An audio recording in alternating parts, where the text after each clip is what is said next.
All right, now, everybody. Quiet, listen to me. We're going to start a show. Now, some of you people have been with me before. You know it's going to be a tough grind, but we're going to have a show.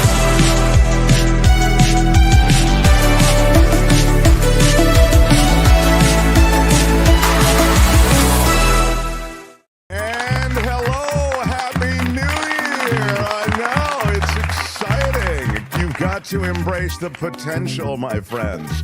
Don't get bogged down with the bad. Breathe out the bad. Breathe in the good. Who is having that conversation? I think that's the conversation you should be having.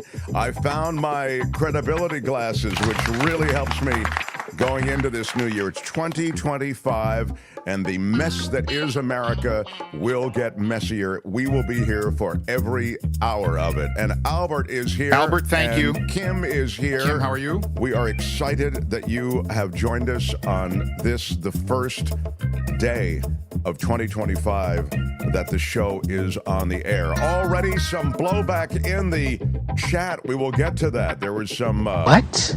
Yeah, I know. It's crazy. Some of our ardent followers now they're complaining the show doesn't start on time. Maybe you should start. I mean, it's incredible.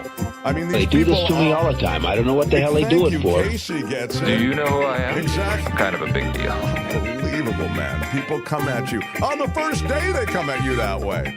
It's insanity. But what a great program you have happened upon.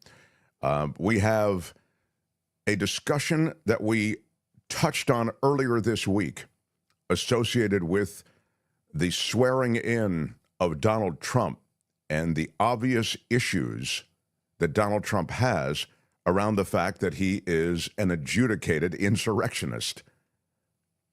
The Colorado court, the J6 committee, laid bare Donald Trump's involvement in the fake elector scheme, in whipping up a crowd to violently overtake the Capitol and prevent the certification of the vote. These are all demonstrably provable things that have been proven. That's why I use the word adjudicated in court.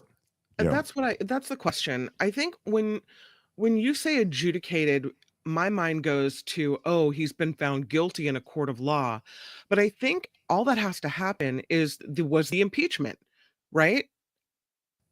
Well, I'm speaking of the Colorado case first, because that is a court of law.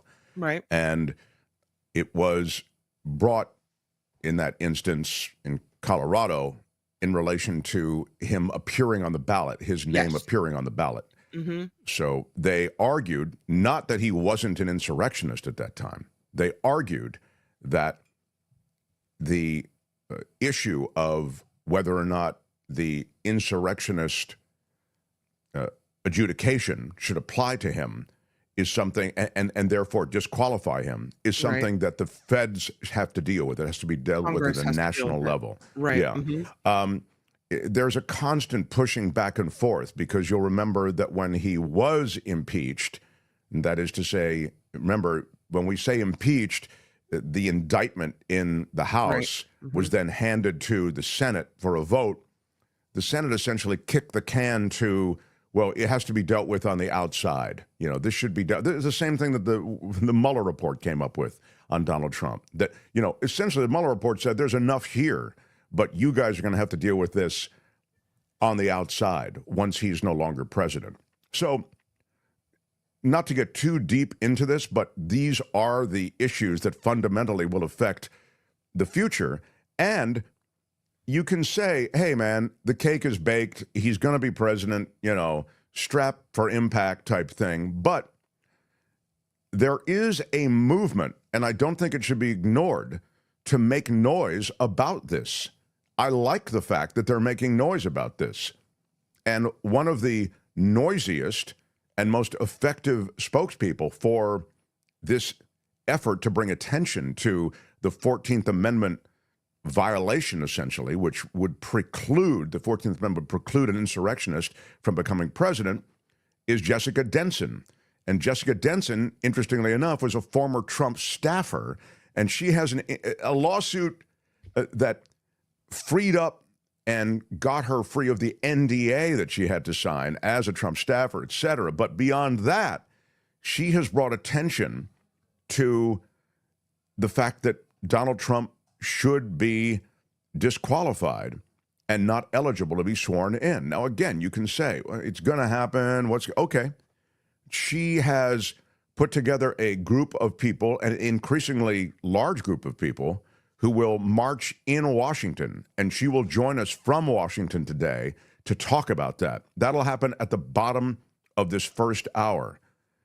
The end of the show will bring Elex Michaelson to us. He, the brilliant political reporter from California, he does a show called The Issue Is in California, and he will join us to speak about any number of political revelations that we have discovered over the holiday period. And now I'm talking about, for example, the internecine feuding between Elon Musk and Vivek Ramaswamy and Trump and MAGA world and Mike Johnson. There's a key vote, of course, for speakership. So some of that political stuff we'll get into at the end of the show. That'll be the second hour. We're going to get the show started, of course, by talking about the terrorism that affected New Year's Day.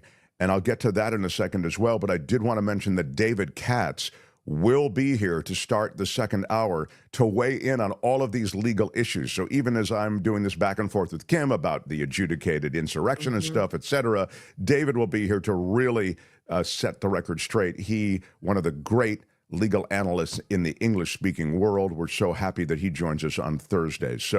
So glad everybody could be here. That's a little bit of a layout of what we can expect. I will get into the horror that was New Year's Eve and a New Year's Day, and I'll get into that in a greater way in a second. I just want to say hello to everyone on the show, and I'm just looking at some comments. I'll get to that in a second. Super sticker from Mike Ekstrom. Are you serious? A $20 super sticker to start the show. Big shout out. Thank you. I was just Happy going New over Year, some Mike.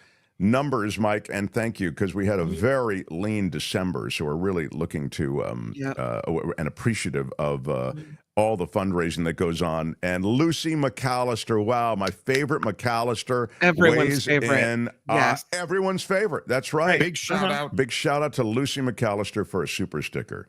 And she does have the same name. I'm just saying, I know a lot of McAllisters, so that she would be my favorite McAllister. That's big. That big. Does say, right. Yeah, It's more telling in the case of Kim than even in my case. Albert, you have beautifully posted on the X platform, which is increasingly a cesspool, but we are still on it. We are also on Blue Sky, and Blue Sky, I'm still kind of getting used to. I'm trying to populate it with a few things, but of course I didn't put on Blue Sky that we're on the air.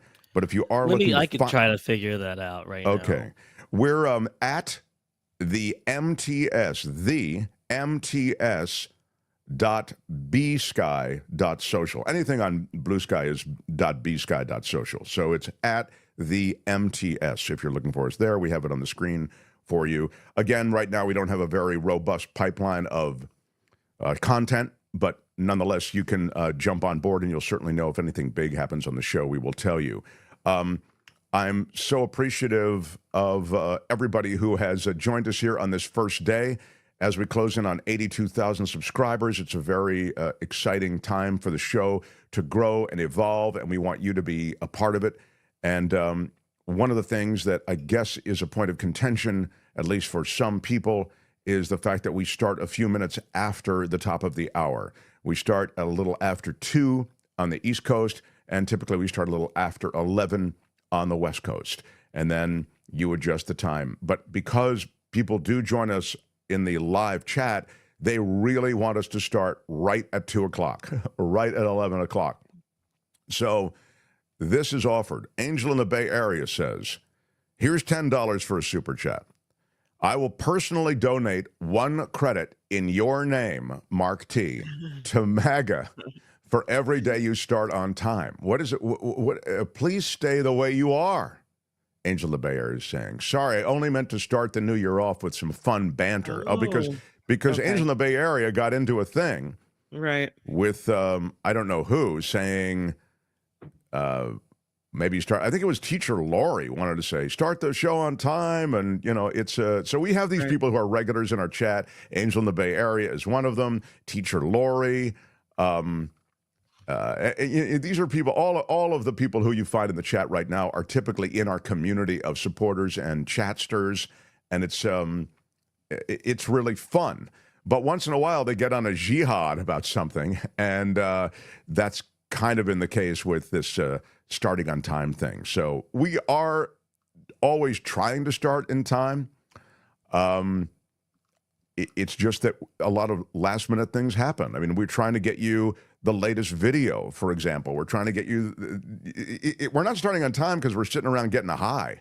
Again, it's not the radio show anymore. We came from a radio show, which is why a lot of these radio listeners are going, hey, how come I'm not hearing, ABC News top of the hour and you start? Because we're not bound by that anymore. And Albert always tells me that. He goes, hey, it's YouTube. You can go as long as you want. And we typically go past 4 o'clock in the East and past 2 o'clock past 1 o'clock in the West. So anyway, that's the word on that. It makes no difference if you're late, says Peter McLean. You still show up. Love you, Mark. Happy New Year. Well, as happy as you can be. Drink a lot. That should help. Thank you, Peter. Be willing to bet my lunch that there's alcohol involved. Yeah, it does. Anybody else trying to cut back? Man.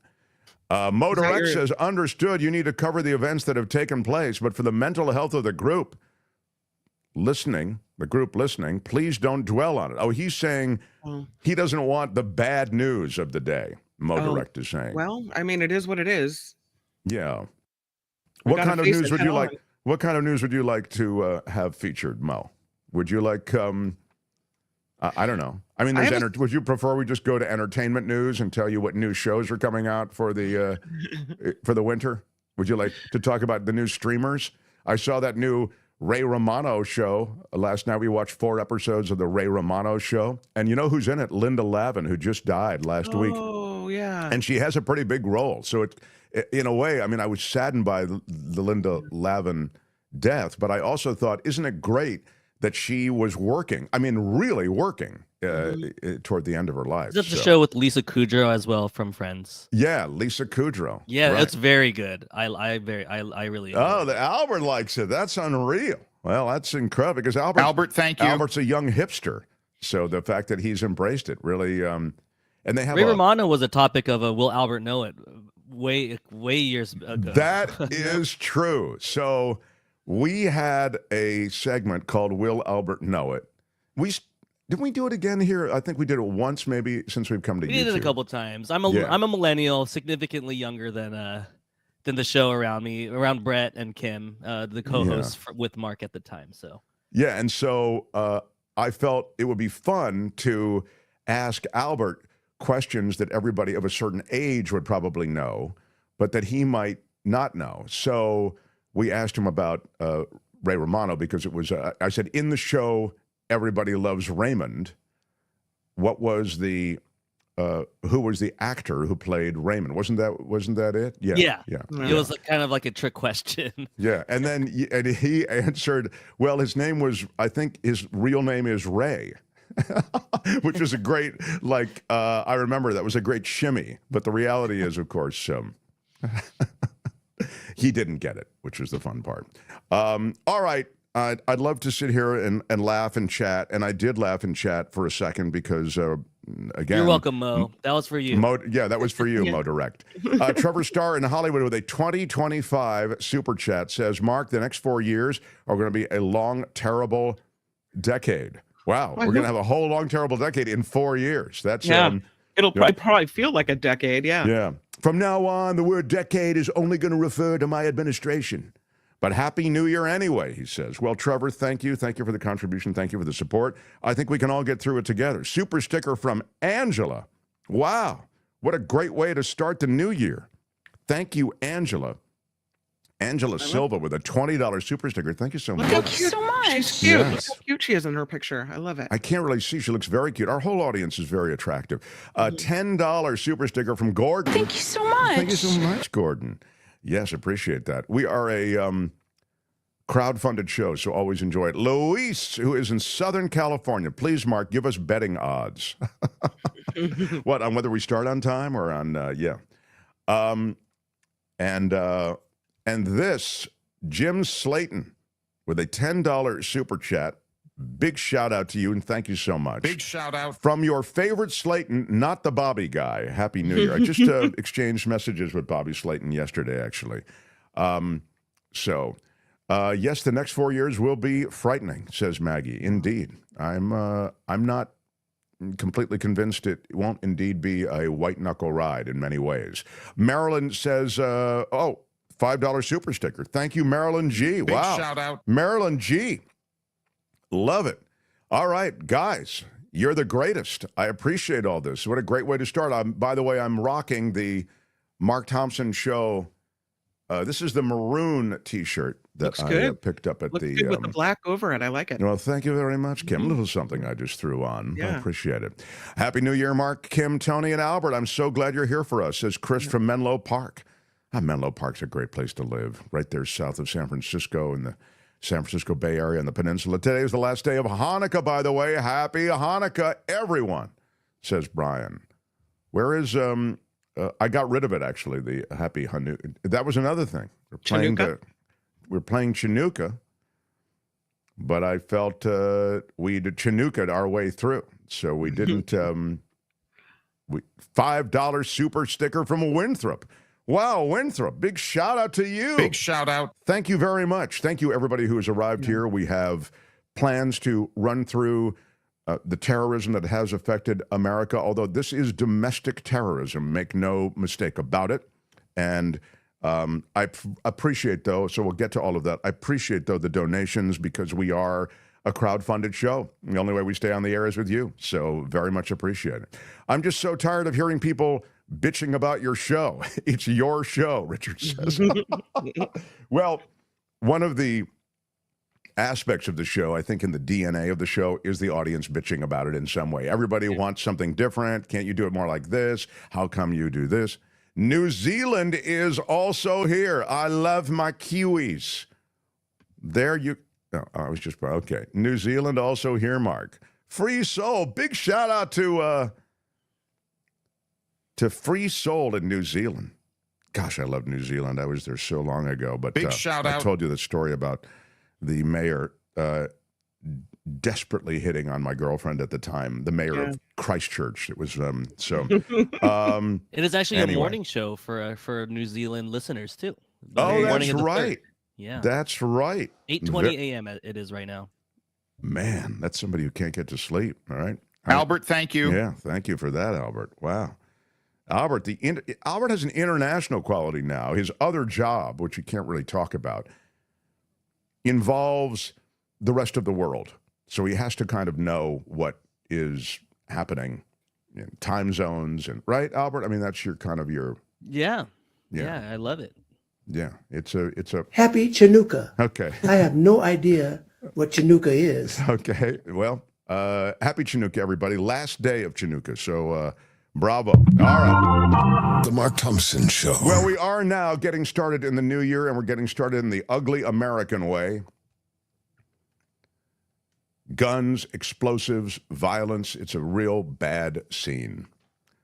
I don't need to tell you that the political part of this, the fact that this terrorist act was politicized, is yet another very American thing in the current political ecosphere, the political ecosphere that requires, it would seem, jumping on every event with both feet to either blame the opposing political party, blame the immigrants, blame some group for political gain. That happened here, and we will get to that. But right now, I'd like to just touch on what exactly happened. Albert, you have Let's go with the NBC piece that kind of lays out the timeline, I think, pretty well. This will give you some sense. I know most of us have an idea of what happened, but again, there's new reporting on it, and they're more specific. So here's some details. Counterterrorism Division. He's based out of FBI headquarters. Just a coincidence. He actually grew up and is from the Houston area, which is where this suspect is apparently from. And so he has a lot of experience, not only with terrorism investigations in that part of the country where you are in the Texas region, but also was one of the people involved in the investigation. He mentioned it, Boss Bomb, which is the FBI code name for the Boston Marathon bombing investigation. So we brought a sense of timeline to us that we didn't have before. Let's get to that. On December 30th, apparently this suspect picks up the pickup truck that was used in the attack.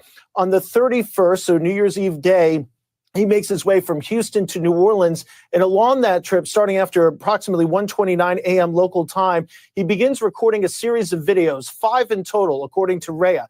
These videos talk about his desire initially to kill his family in the name of ISIS. He talks about his allegiance to ISIS, but he didn't think that would garner enough press attention, so he turned his sights, and Rhea talked about it later in the press conference, to this idea of specifically targeting Bourbon Street. So it's 5 in total. He also left behind a last will and testament in the course of recording those videos. You referenced it at that location in New Orleans. They recovered 3 cell phones and 2 working laptops.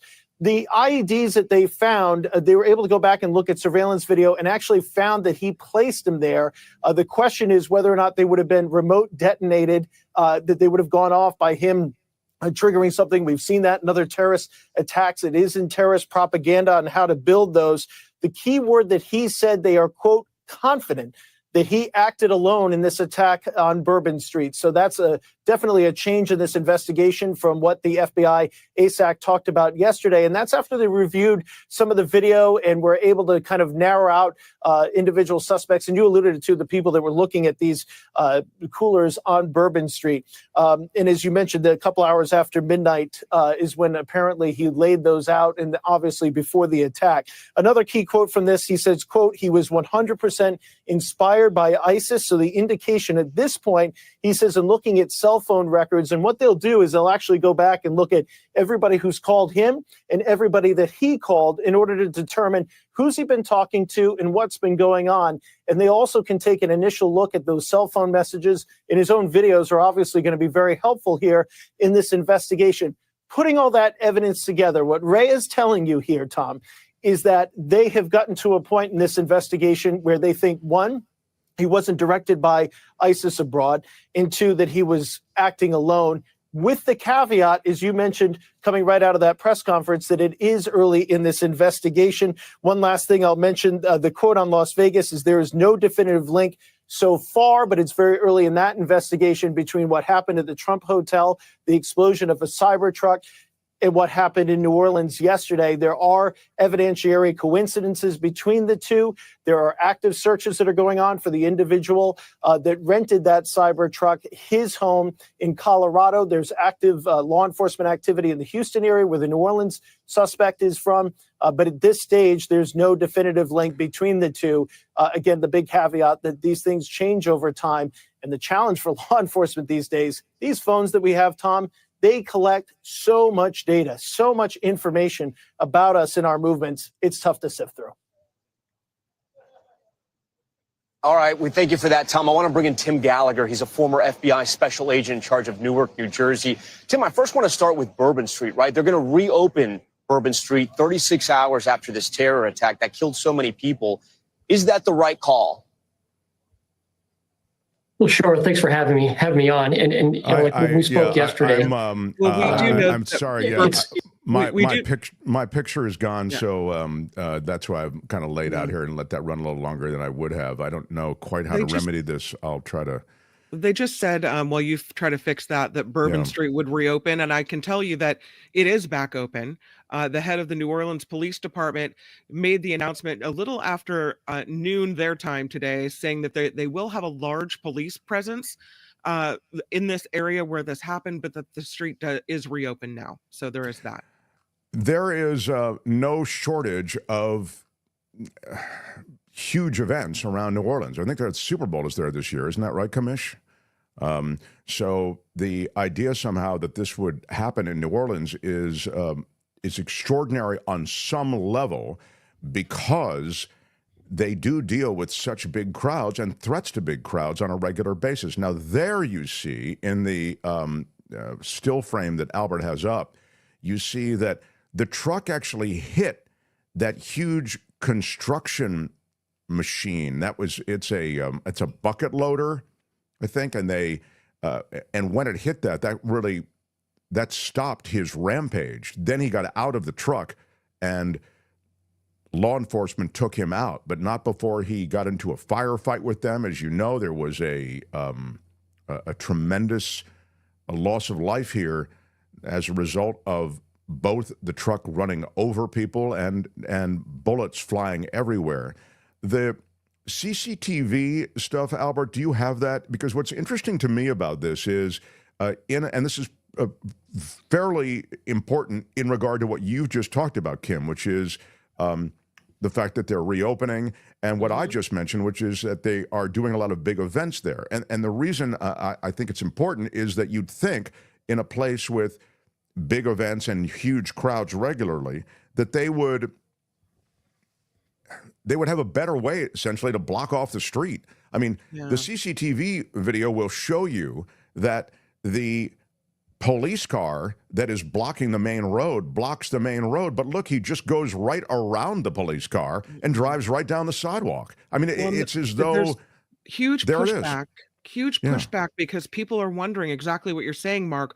Why weren't there barriers? There should have been barriers for a celebration in this area.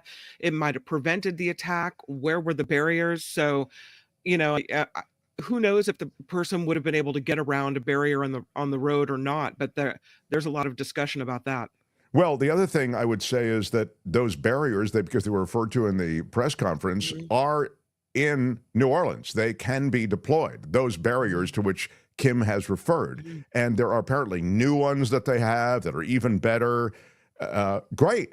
Maybe break them out for New Year's Eve. That's all I'm saying. I mean, regardless, barriers or not, the idea that you would just park a police car there and that would somehow be enough to secure the area down the street, it's laughable. The farmers market I attend has better security than that. So I just think there was a failure on the part of New Orleans officials, law enforcement, political, whatever, to secure that area. I know we are all mourning the loss, but I think one has to look ahead at the ways in which we secure these areas that have large crowds. And as I just mentioned, you're going to have the Sugar Bowl there today. It was postponed from yesterday, and you're going to have the Super Bowl there in another month. So I really feel as though those who gather in New Orleans were let down a little bit. Maybe that's what I'll put it that way by law enforcement. Now, the politicization of well, first let me speak to this quickly because this thing really got momentum so quickly, and everybody filled in their own narrative, particularly those with a political agenda. And their own narrative was immediately, this is a foreigner who did this. This is an immigrant. Marjorie Taylor Greene said, reports are that this man just crossed the border 2 days ago. And they're all trying to fill in this narrative with detail that is completely concocted. Okay, it is not at all true that he came, and you just heard in that report, born and raised in America, served in the U.S. military. He was not some dude who came from south of the border across the open border that Joe Biden and the Democrats have. A U.S. citizen. He would have survived any mass deportation planned by Stephen Miller and by Donald Trump. The other thing that I think should be mentioned here is that he was going through this divorce. He was embittered toward his family.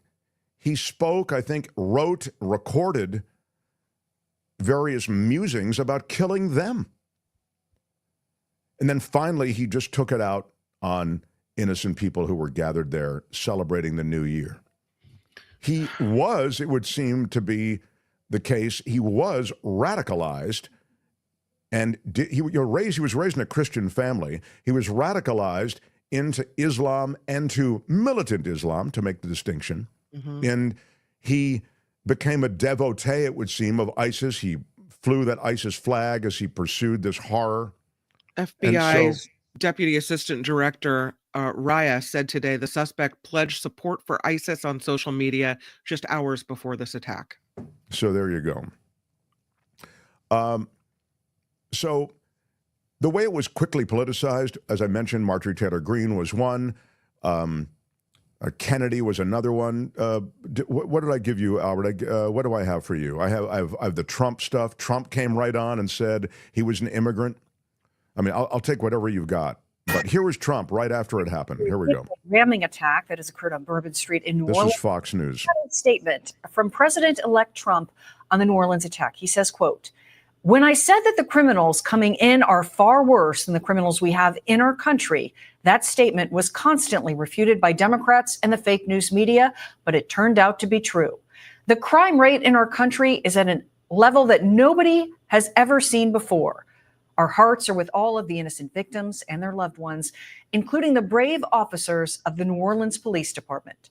The Trump administration will fully support the city of New Orleans as they investigate and recover from this act of pure evil." Okay, so it's not true, right? He didn't come in as an immigrant, and the whole idea that crime is at its all-time high is wrong. Violent crime in America is down, okay? Shoplifting is up.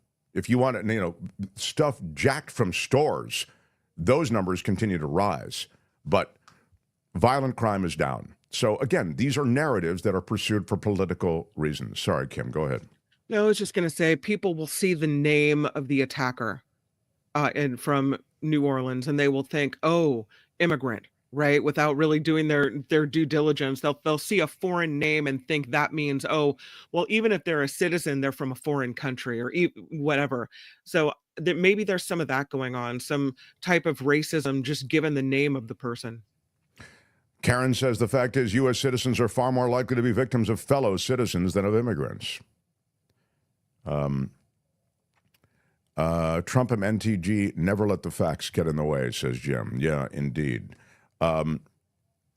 So I wanted to also mention, I'm sorry, there you go. Yeah, he's 42 years old. He's, as Kim has mentioned, Shamsuddin Jabbar is a name that everybody goes, oh, I get it. What is he? He's some, Muslim dude who came over here, snuck in to, no, he's an Army veteran from Texas. Right. So he did have a handgun and an AR-style rifle. And again, the ISIS flag. It was a white Ford F-150 Lightning, according to the FBI, and as noted in that report. He got that on through a rental car company. What's the rental car company that's now involved in all of these? Who's now involved in this other Cybertruck attack that I'll get to in a moment? At Albert, it's, what is it, Turo, or what's it called? Anybody? Nobody? Okay. Anyway, not important. Rental car company is it's interesting that they rented their vehicles from the same company. Google it. Okay, all right. The link between the New Orleans attack and the Cybertruck attack is non-existent. Turo, thank you very much. Is that what I said or not? Yeah, kind of. Yeah. You were correct, Mark. Yes, you did say Thank you very Turo. much, Albert. I appreciate somebody actually listening to the show. There you go. All right. Now, thank you, Shadow Producer Calvin Wong, for that. Now to the Cybertruck fire and explosion. It was really a suicide bombing, from what I could tell. This is the video that came from the Trump Hotel, which is where the Cybertruck, which is also rented from Turo, that's what I was saying, different guy, also an American. And the explosion and suicide bombing that killed him and took out, I think, several people with injuries, but no one else was killed in that blast. This is the video from outside of the hotel.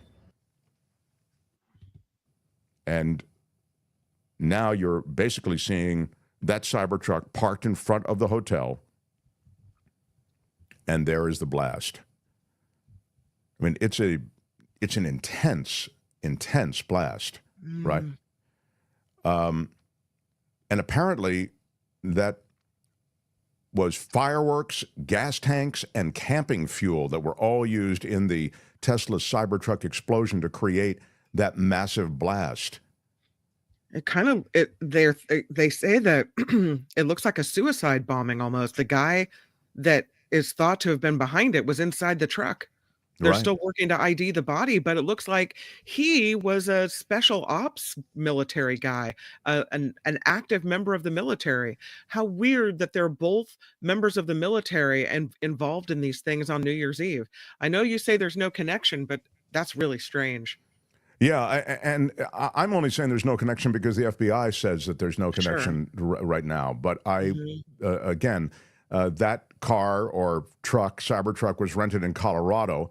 It arrived in Las Vegas at 7:30 in the morning on Wednesday morning, and about an hour later, after driving up and down Las Vegas Boulevard, the truck pulled up to the Trump Hotel and exploded. And this is the view from inside the lobby. This is the first thing I saw, actually, when I went on to social media to see. I mean, that's the view from inside the Trump Hotel. So again, there were charred gasoline canisters, firework mortars in the bed of this badly burned truck. And we'll get more details. As Kim says, there are some already, and we'll get more as this all continues. But the idea that you could exploit this for political gain is one that, in a way, isn't surprising, but on another level, the brazen way it's being exploited is insane. And then there's just a lot of grandstanding around this, which is just disheartening. You know, like you just would hope that they're more about investigation and prevention. And there's simply not a lot of that. There's not a lot of that chatter from the GOP particularly. I'm sorry, but it is a party-specific thing at this point. And I would also say I'd hope that in looking toward the future, as I say, some major events, that the people of New Orleans should expect better from their public officials and from those who are charged with protecting them.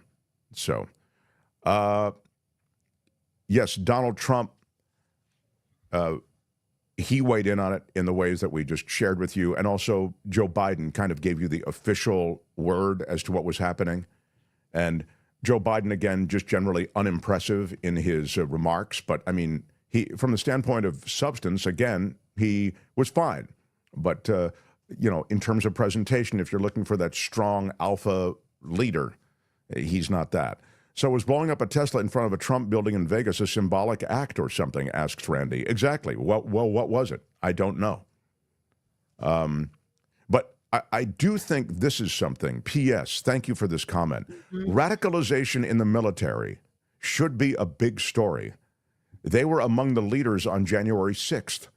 A Coast Guard officer was arrested with a cache of weapons. And Hexeth, something about Hexeth, yeah. But I do feel as though what is included in that comment is something that we should be talking more about. Radicalization in the military.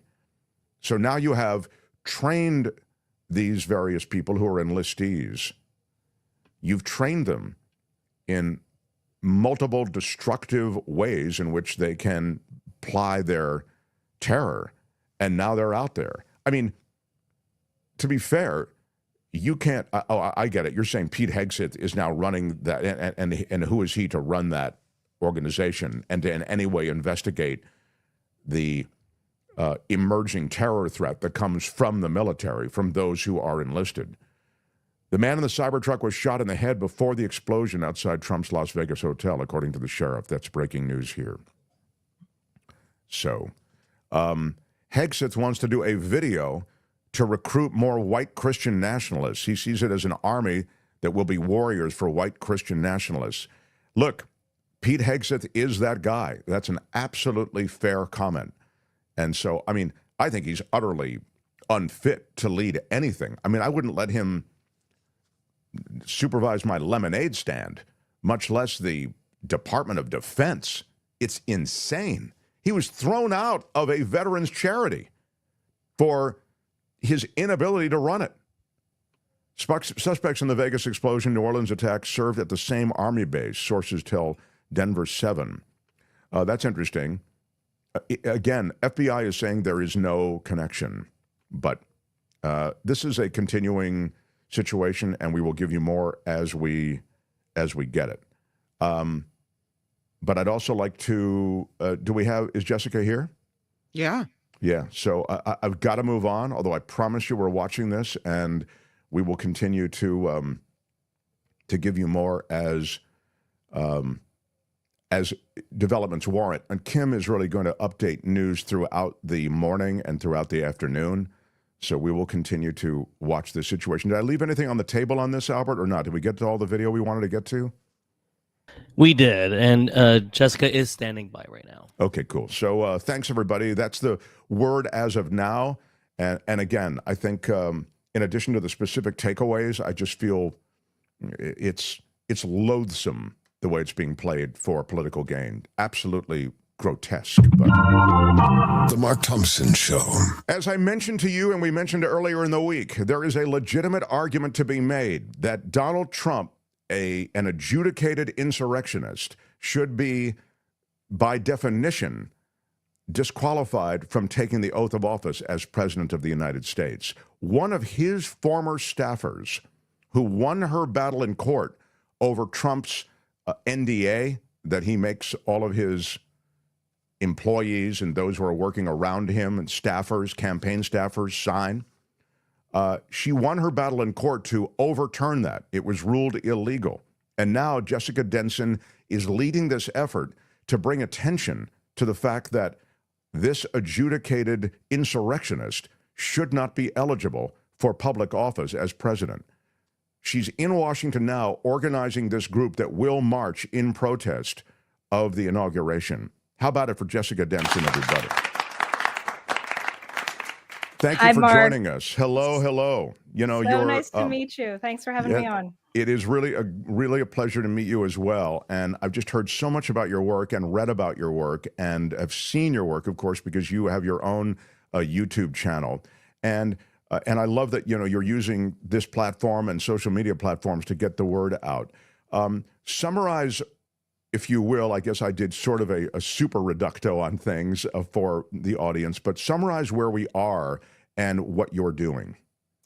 Yeah, well, I was just listening to a few minutes of your show before I came on with you, and it's kind of an unfortunate but yet appropriate segue from domestic terrorism to holding a domestic terrorist accountable by denying him the ability to hold office as Section 3 of the 14th Amendment lays out. This is not, as our lawmakers have said so many times, optional. The Constitution is not optional. I've spent the past year and a half, and especially the past month, laser focused on Section 3. I covered this case, the Colorado case that went up through the Supreme Court extensively with the lawyers at Crew, Lawrence Tribe, other legal scholars. And one conclusion that they have all reached, in spite of the ruling in Trump v. Anderson, is that Donald Trump remains an adjudicated insurrectionist.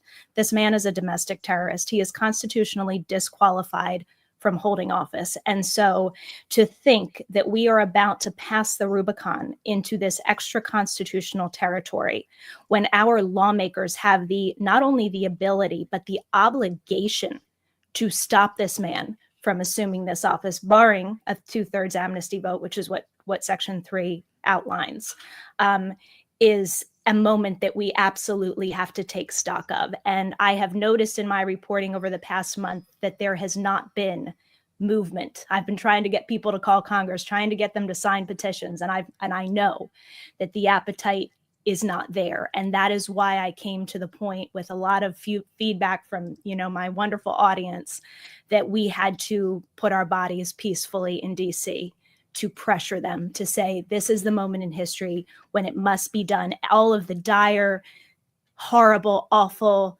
destructive consequences that are coming to our democracy and the free world are going to lay on your shoulders if you do not uphold your oaths in this moment.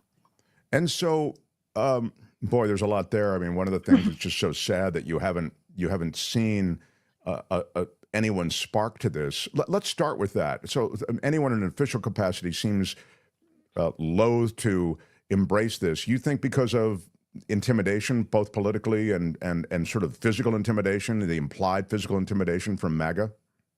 I think that's the excuse that they're giving themselves. I think that's kind of a lame excuse, and I'm not downplaying the real threats that I know these lawmakers face. Believe me, I mean, we're talking about a domestic terrorist who we have countless examples of the stochastic terrorism that he's incited across this country. I'm not downplaying that.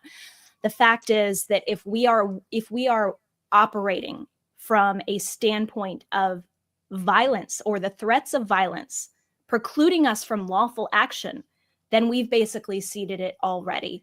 And I know one of the excuses they're giving to their constituents, because I've seen it in letters that have been sent back to them, is that we are committed to a peaceful transfer of power. Well, isn't that one hell of a straw man argument? Because this is in defense of a peaceful transfer of power, that we would object to the certification of the electoral votes of an adjudicated insurrectionist, not against it. Yeah, isn't that wild? That is, you're right when you think about it that way. So your case seems open and shut, as you've suggested. I mean, the adjudication has happened. It happened in Colorado, the J6 committee, et cetera. And yet we're in this place where, and this was warned, it was warned of during the ramp up to the election.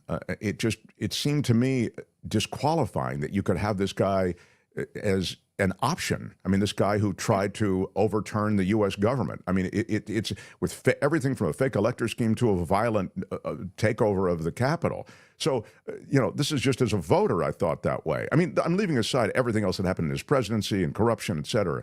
But sadly, it's happened. I mean, this guy said the right things and he said it the right way, and the electorate, as I think uninformed as oftentimes they are, or perhaps driven by single issues that they embrace, whatever, they elected this guy. Okay, so now we're left in this place where sort of this slow-moving catastrophe continues. And as you go to Washington, is there an organized protest that you're heading up? Give me a sense of what will happen. Yes. We have a peaceful, historic protest demonstration planned for the next 3 days. So starting tomorrow, January 3rd, 4th, and 5th. It's in Washington, D.C. Please go to nowmarch.org. Nowmarch.org is our website. The movement is called 14th Now. If you're going to post this anywhere on social media, please do #14th Now.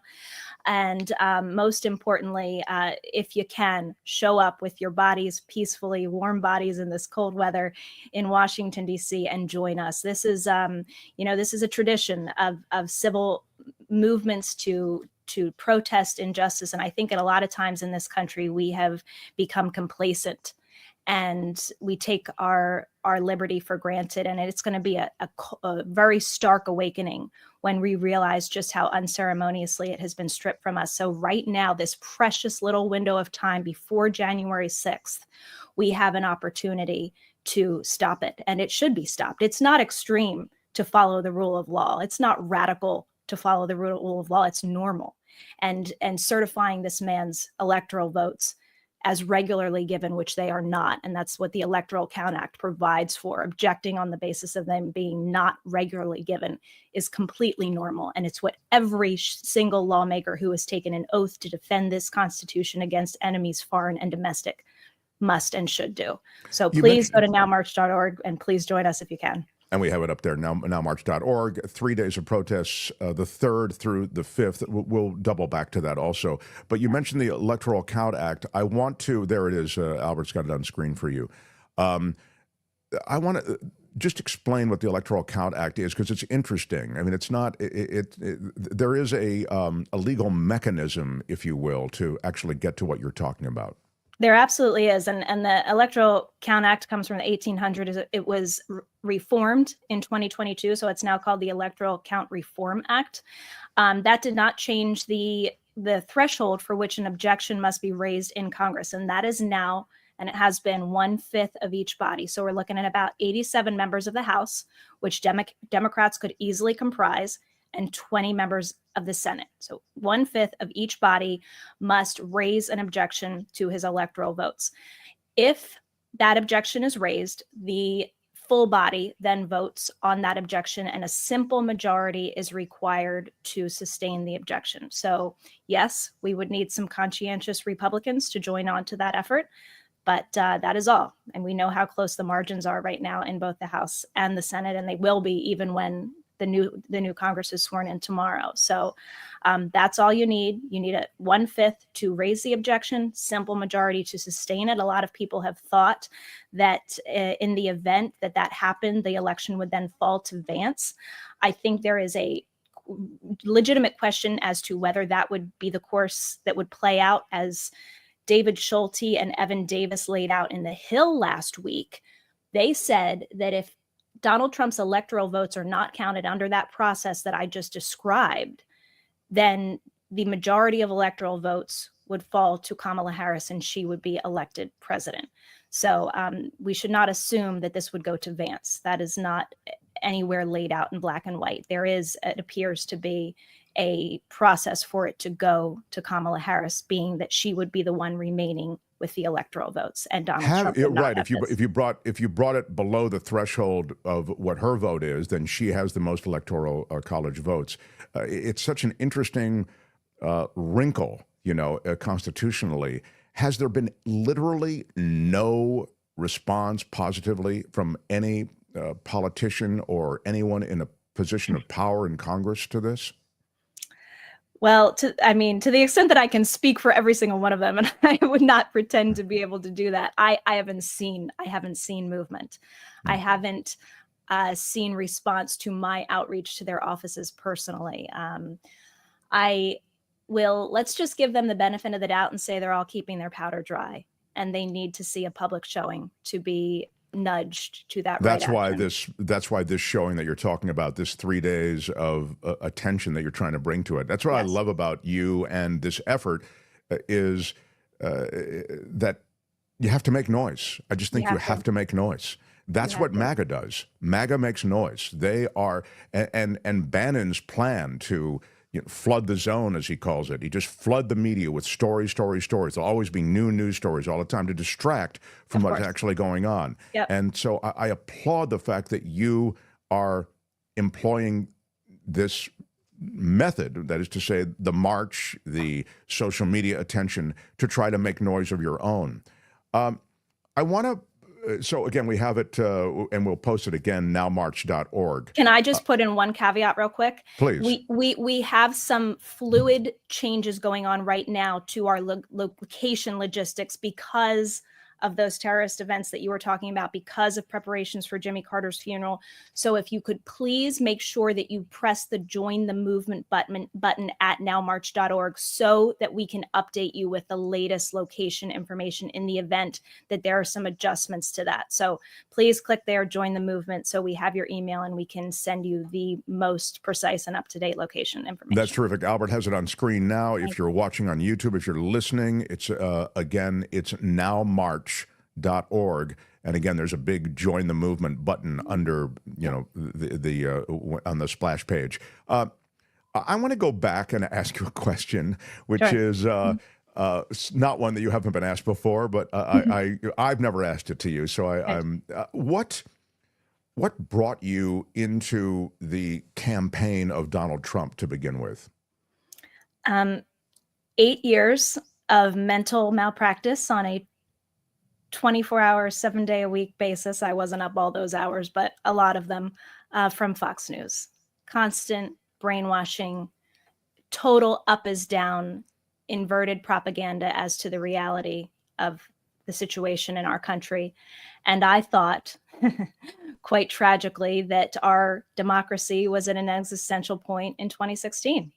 And that if we didn't stop Hillary Clinton, that our freedoms would be out the window and we'd become a communist third world country. And, you know, I bought into this fear mongering, this constant propaganda. And I'm an educated person, Mark. I graduated at the top of my class with 2 degrees, and people just need to understand that the hypnosis of this mental malpractice can work on anyone. It can work on the best of us. And it presents a completely inverted picture of reality that motivates people to work against their own interests.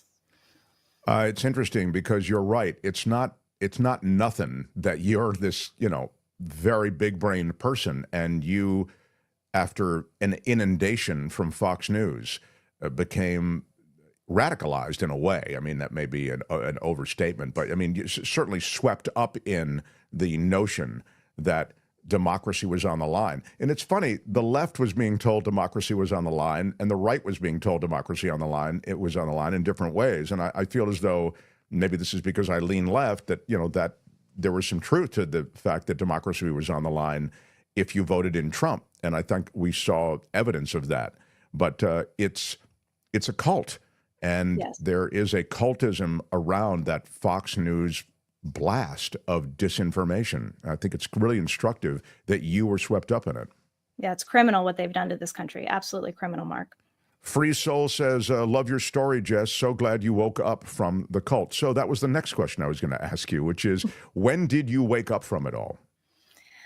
It was gradual. I mean, I describe this awakening in kind of 2 parts. So there was the legal awakening, and that happened in late 2017 when my statute of limitations was running out to sue them. And I had, you know, we don't have to go through my story now, but I basically. But when you say sue them, it was over the NDA? No, it was first over hostile workplace and defamation. I mean, my character was completely slandered during that campaign by very malicious people, the same sorts of people that are going to be following him into the White House right now. But I lived with this under a dark cloud for about a year and did not want to sue, wanted to walk away. And I had this kind of existential crisis in the end of 2017 and realized I needed to sue. Now, that was the moral awakening. That was the moral awakening to something was deeply wrong in this campaign. I can't walk away from this doing nothing. I can't live with myself. I can't ever stand for anything in my life if I don't sue over this situation. It was not linked at that point to an awakening about Donald Trump, the man, partially because I had relatively decent interactions with him when I was having horrific interactions with other campaign staffers on a senior level. So that took about another 3 to 4 months, maybe 5.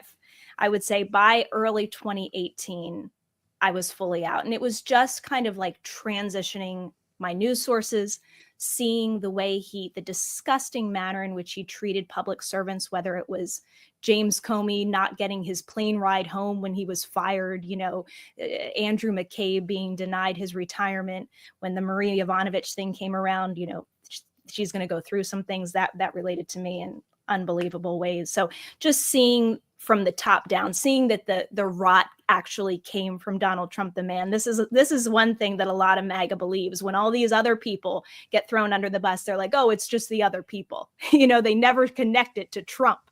So there was a cognitive disconnect there because of some of my own personal experiences. And it took just seeing all of the other horrors that other people were going through to make the connection. And then, you know, when I was out, it was a complete 180.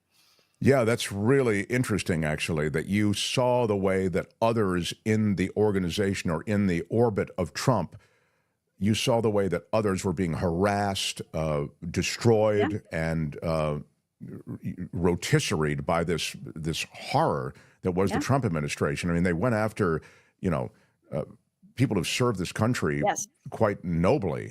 And they went after them and destroyed their lives. I mean, their inability to serve this country further, their inability to get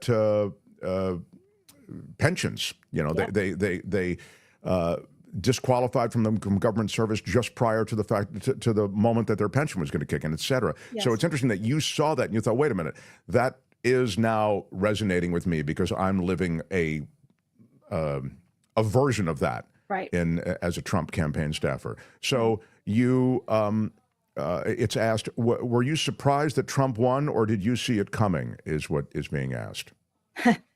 Well, if you watch Lights On, you know that I left the network that I was on because they didn't want to cover election anomalies. And I think that it is absolutely unforgivable that we didn't, at a minimum, do recounts in swing states in this election.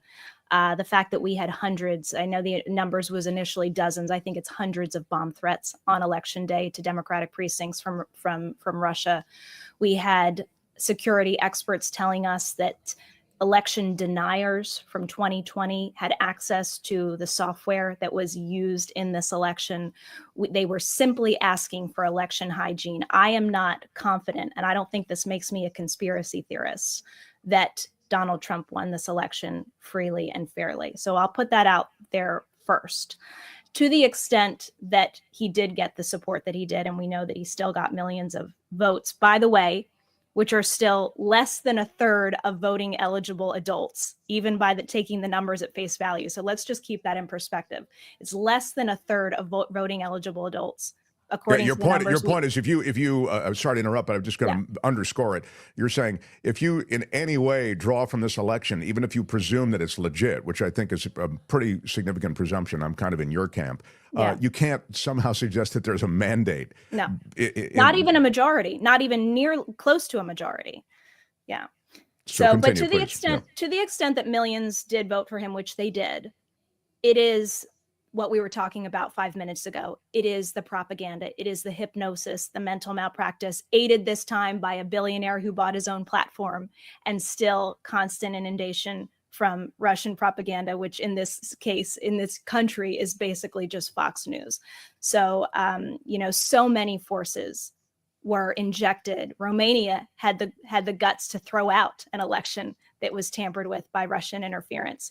We just take it at face value that that's our media landscape, and that's what we're dealing with. So you discuss all of this on the podcast, and I know the podcast has become very popular, and I'm presuming that on some level, even though there seems to be, this is sort of a cry in the darkness, it would seem, we've made the same kind of cries here. From time to time about this election, its legitimacy, questions surrounding it. Really, we've wondered aloud and continue to wonder why there wasn't a call for a paper recount on any of these swing states. These are critical elections. The threat is real. All we heard about was the threat of a Donald Trump presidency, but apparently it's not a real enough threat for anyone on the Democratic side to call for a recount. There's a level of insanity to that. Insane. I just want to tell, your viewers know this, my viewers know this. People are so disengaged right now. They are so completely let down by Democratic leaders who are telling us, believe me, I promoted the hell out of Kamala Harris in spite of some real qualms I had, in particular with the policy in the Middle East. This is unforgivable what's going on right there right now. But I promoted the hell out of her because I understood that our choice was binary. And she went out on the trail and said, this man cannot, someone who said they want to terminate the Constitution cannot take an oath to it again. She said, hard work is good work. Where is that hard work? Where is that spine and that fight from these people, as you said, who have been so unambiguous up until November 5th? And I just want to put this out there. And, so many people in my group that have put together 14th Now have this sentiment, we're not going to be there for you next time you need us. And I don't even have to speak for myself. I'm speaking for the masses. You have completely lost people. And they are looking for that fight peacefully, of course, a million times peacefully. They are looking for that leadership, and they will get behind it. But you damn well better show it, and you better show it now because you're running out of time. Yeah, it's disheartening in the extreme to see that there's so little fight to the Democrats. It was really, I understand they feel, many of them, as though it was a legitimate election and they got thumped. And so they don't want to go over the ashes of that thumping. Although, let's face it, the weeks following the election were populated with nothing but podcasts from high-profile Democrats and Democratic strategists talking about what they could have done differently, what they could, the messaging problem, running the campaign of joy, all of this kind of thing. So on some level, they are going through the ashes, but it seems as though they're overlooking one huge, huge element here, which is that there might have been some real questions as to the election's legitimacy. 100%. And if you just think about that, Mark, you think about how Republicans and MAGA, their number one MO is projection, right? And they did this massive, comical, totally out of bounds show in 2020 about a stolen election, right? That was so exaggerated that it got to the point of a deadly insurrection on our Capitol. They so stained the conversation about election integrity and election security that we can never have a legitimate conversation about it again. Think about how dangerous that is. And that's where Democrats have allowed themselves to land, to be so gaslit by that they cannot even have a conversation. Extremely dangerous. Great take, because that's exactly what's going on. You can just see it. They don't want to be like them. And so we're not going to be like they are. We're going to hand over the reins of power. We're not going to say that the election was illegitimate. Guys, if it was illegitimate, you have to call it out as such. I mean, it's so strange how we have moved into this world which has turned everything on its side and made this kind of given it a radioactivity, so they just don't want to go near it. It's utterly crazy. I want to get back, though, quickly to nowmarch.org. Nowmarch.org is the way in which you can get information. Those of you who are in and around Washington, D.C., I myself am from Washington. I know that there are viewers of the show who live, in Northern Virginia, in Southern Maryland, and in the district. I encourage you to support Jessica in this effort. It is nowmarch.org. And again, you'll go to nowmarch.org and then you'll click Join the Movement. And that'll be an effort to coordinate information, and I'm sure support in every way imaginable. And I really applaud you. I think this is a courageous thing. I'm sure you're gonna get heat. And the more successful you are, the more heat you're going to get. So in a way, the heat is a sign of your success. But I think it takes great courage, especially since you work through the whole legal harangue associated with your NDA. I mean, you're really somebody who is, this is like Shawshank Redemption. You finally made it out of the prison, and you've, really seen clearly the situation. And now you are going back to try to bring attention to this incredibly important subject. And I'm hoping that it makes a dent. And I want to be clear as I wrap up here. I don't think you feel, but I'll let you tell me, as though this inauguration can really be derailed, as though it does appear that there is no support. But, and this is why I love what you're doing so much, the noise has to be made, and you're making the noise. You are pointing to this, and it's important. And I think history will really show you so favorably as having done this. But to be clear, you feel as though attention has to be drawn to this from concerned Americans, as opposed to a real ability to derail this inauguration. Listen, Mark, I, unlike some people on this platform and others, do not pretend to be God. I am not God, but I do believe in God. I know that many people told me when I sued to invalidate that NDA 6-7 years ago that it could never happen. It was impossible. And the trajectory of my legal case was divine. You could have never planned it that way, never strategized it legally. I have no idea what is going to happen on January 20th, but I do know that one thing that I hear in this context, and so many is people always say, we'll see what happens. We are what happens. We are what happens. So I don't want to put any kind of prediction on what will or will not happen on January 20th. All I know is that it matters what we are doing right now. And so I'm 100% focused on that action. Well, like so many leaders of so many movements through time, that's the right answer. I go back to the Vietnam War protesters. Did they really think they were going to end the war? Maybe not with one protest, but with enough noise. the war did end, and it was largely the result of people making noise. And so leaders of movements have to believe, and I love that you do believe. I love that you've brought this muscle to this effort. And again, the effort is played out at nowmarch.org and also through her podcast, the Lights On podcast. I encourage people to check that out as well. But again, to be part of the movement, to stay connected to the movement, go to nowmarch.org and hit join the movement. I'm a fan. I'm so glad that you came on, and I'm delighted by what you're doing. I know it's a heavy lift, but I want you to know you have friends here on this show, so please come back and update us. Thank you so much, Mark. I've mentioned your show on my show several times. I'm really, really grateful to be here. So grateful that you're shining a light on what we're doing. I really appreciate it. By the way, you're looking right now at the audio podcast, which is not currently live since I left Midas Touch. So the only way to find Lights On right now is to go to my YouTube channel, Jessica Denson, just FYI. We love our YouTube. Thank you so much. Thank you so much. Go there, find it. Lights On with Jessica Denson on YouTube. Thanks, Jessica. Good luck. Thank you, Mark. All right, Bye-bye. stay in touch. The Mark Thompson Show. It was great. I loved it. How would you handle this? We could try ignoring it, sir. Morning. You cannot say you love your country.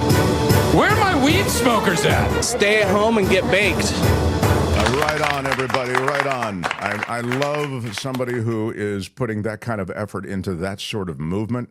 And Gregory Deckelman, come on for Gregory Deckelman with a super chat that says, thank you so much, Jess, and thank you, Mark, for having her on. I don't have but a very few heroes, but Jess is undeniably at the top of my list. Mark, you rank third or fourth.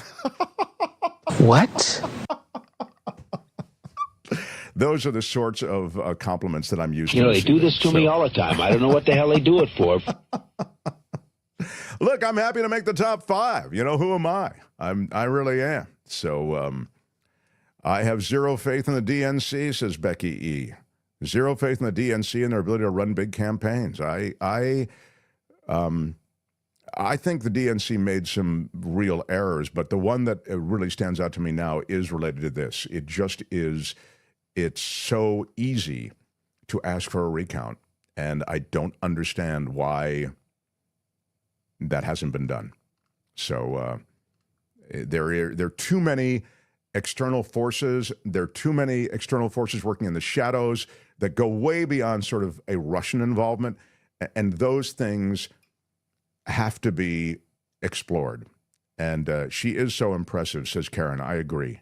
And Jessica joined the DNC, says Calvin. Yeah. So I'm just thank you and bless you. I'm seeing from Phineas, etc. So we'll continue to watch that. And thank you for supporting her and supporting her in this effort. I think it's an important one. Smash the like button if you would. Haven't mentioned it. Iron rod. It is a great way to support the show, and it costs you nothing. And please subscribe to the show.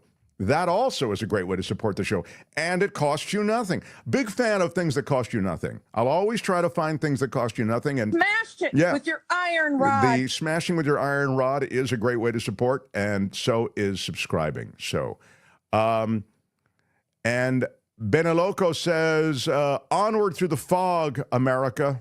Yeah, it is. And there's a $2 super sticker. Thank you, Beneloco. Appreciate you being here, and big shout out to you. Audrey W. says Project Resistance and Nope, which is not our president ever. 100-hour media blackout for the inauguration and have people get off Twitter forever at the same time. Presented by Malcolm Nance and Mark Elias. Let's go. That's from Audrey W. with a $50 super chat. Thank you for that, and thank you for an important point. I mean, I do think you can stop supporting some of these media machines that you associate with undermining the rule of law and the democracy. Albert is here to tell me that David Katz has arrived. Are you right? Is that why you're here? Yes, that is correct. David Katz is standing by. All right, standing What by. he's got going here is a situation. All right. It is. It was great to have her on, and we have much still to do. So, The Mark Thompson Show. Yeah, this guy is one of the great legal analysts in all the English-speaking world. We're so lucky that he checks in with us on Thursdays. Put it together for the former federal prosecutor, now defense attorney in Southern California. How about it for David Katz, everyone? Great to be with Hello, you. Sir. Happy New Year. Happy New Year to you, David. Happy New Year to you. Wow. Well, there's a lot going on. I wonder, just because we're coming off of the conversation with Jessica Denson about this march that she's actually organizing in Washington around the 14th Amendment questions when it comes to Donald Trump's adjudicated role in an insurrection. I wonder if you could speak to the legal side of this. I know we've touched on it before, but this seems like another appropriate moment to mention it. Well, if people remember the Colorado case, there was actually a trial in Colorado, which Trump's side had a chance to participate in, and which they basically lost by the fact finder. It went up on appeal in Colorado, and the Colorado Supreme Court decided, I think it was split, I think it was 4-3. It's a Democratic Supreme Court there, so there were some Democratic dissenters on the court, Democratic appointed dissenters on the court. But basically what they said is that the 14th Amendment is clear, and it says that a person who's guilty of insurrection cannot be president or run for president. And they said Trump has been found in a court of law, factually and legally, and now affirmed on appeal to have created an insurrection and therefore to be barred by the 14th Amendment from running. People said, oh my goodness, can that really be the law? And the case got to the U.S. Supreme Court because the U.S. Supreme Court can review findings of state court if they're in part based on federal law, which the U.S. Supreme Court said that it was. So the Supreme Court took the case, and to no one's great surprise, I think that one, Mark, might have been actually unanimous with some concurring opinions, said that no, that is not something that a state can do, that the way that the 14th Amendment has to be enforced, that it's, as we say in law, not self-executing, that there has to be some legislation that bolsters the meaning of the 14th Amendment in that sense. People said, I don't know. I read the 14th Amendment. I don't see where any legislation needs to be passed. But the U.S. Supreme Court said that there would have to be legislation. And so the reality is that there will not be legislation with this current Congress or with the one that's coming in that's going to say, here's the enabling legislation which says that, yes, indeed, the 14th Amendment means that someone convicted of insurrection cannot run for president or be the president. But if they pass such a law, let's say tomorrow or the day after, the enforcement of it would be that now Congress has said that a person found guilty of insurrection like Trump cannot be president. He'd be barred from the presidency. There'd be an unbelievable constitutional crisis, maybe bordering on something that looked a little bit like a civil war in the streets and around the country. That's not going to happen. Of course, Congress could have acted months ago. They could have knocked him off the ballots at that point, not the way Colorado did in Colorado, but that would have knocked him off the ballots if that law had been passed, had been speedily affirmed by the U.S. Supreme Court, or had just sat there. The Supreme Court would have jumped into that if the legislature, that is the Congress, had really done that. But all of this is fascinating, but Congress didn't do it. I think that your guest and her supporters are trying to make the point that people should hold that up to public view and say, hey, that was the remedy, the Supreme Court said. That remedy was absolutely justified. Why aren't these members of Congress and senators passing a law like that? Why aren't they acting right now? But the reality is it's a protest. It won't end up in immediate action that will achieve the goal of the protest, but it'll put the issue front and center again for people to look at and analyze and say, my goodness, this person was an insurrectionist. We all know what happened on January 6th. We know what the January 6th House committee found unanimously, Democrats and Republicans. It's an outrage that this man was allowed to run and is assuming the presidency after he was indeed guilty of insurrection. Exactly. I mean, particularly what you were suggesting, which is, and that's kind of what I was saying to her at the end, I was wondering, you don't really think you're going to be able to derail this inauguration, but you are bringing attention to it and you're making noise. And I love that. And I use the parallel of the Vietnam War. I mean, it took a lot of protests, and you were there. I don't know if you were independent of the protests, probably before your time, but but your university, Berkeley, was a big center of those protests, and those protests work. Those protests worked on Nixon, and he wound that war down in a hurry because he had lost popular support.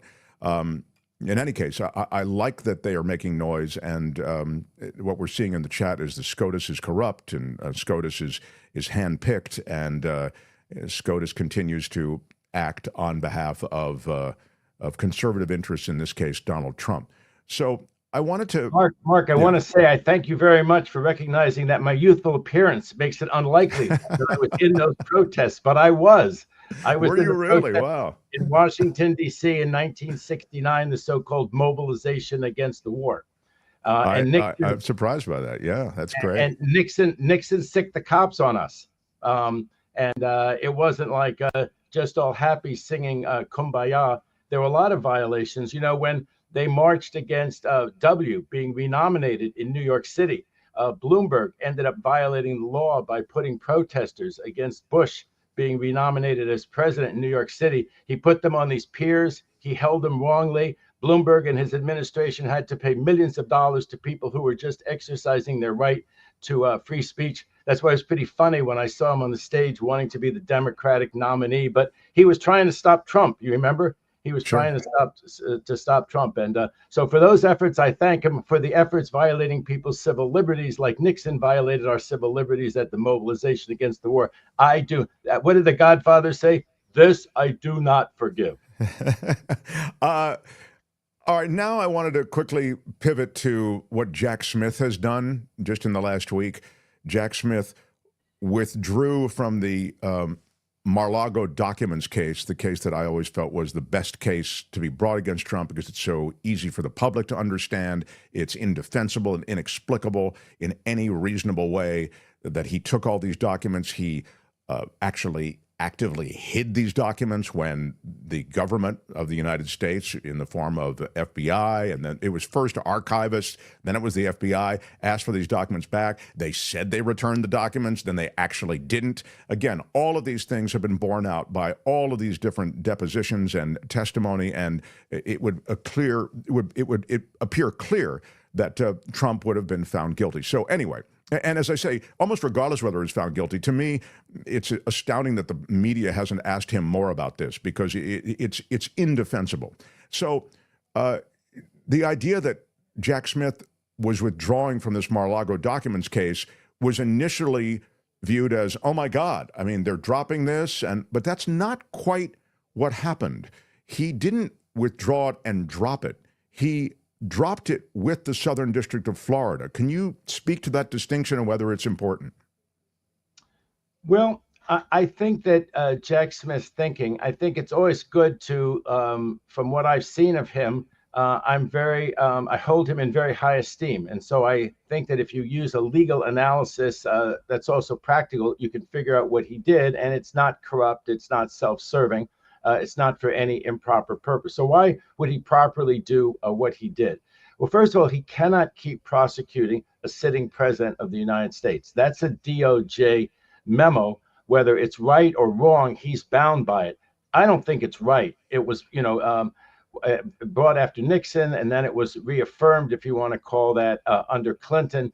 Both of those people had a motive. Both those administrations had a motive for the Department of Justice Office of Legal Counsel to write an opinion that a sitting president can't be prosecuted. It's not been tested in court. It didn't end up getting tested really all the way to the final decision of the U.S. Supreme Court against Trump. But he's bound by it. So he cannot keep prosecuting a sitting president. Then I guess, should he have just turned the case over to the U.S. Attorney's Office in the Southern District of Florida for them to keep proceeding against the two that he could proceed against, the valet and the property manager down at Mar-a-Lago. But I just think it makes more sense for him to handle it the way that he could, especially if the two of them then made the defense that everything that they did was because Trump and Trump's lawyers told him that it was lawful, proper, Don't worry about it. What a mess that would have been to have the U.S. attorney appointed by Trump down there lose that case. And of course, everybody would say that it was tanked, that it wasn't properly handled. The case would have been a mess. And if they had been convicted down there, then it goes up to the Court of Appeals. It's kicking around. It's against the two, subservient, basically they're his servants at that Mar-a-Lago.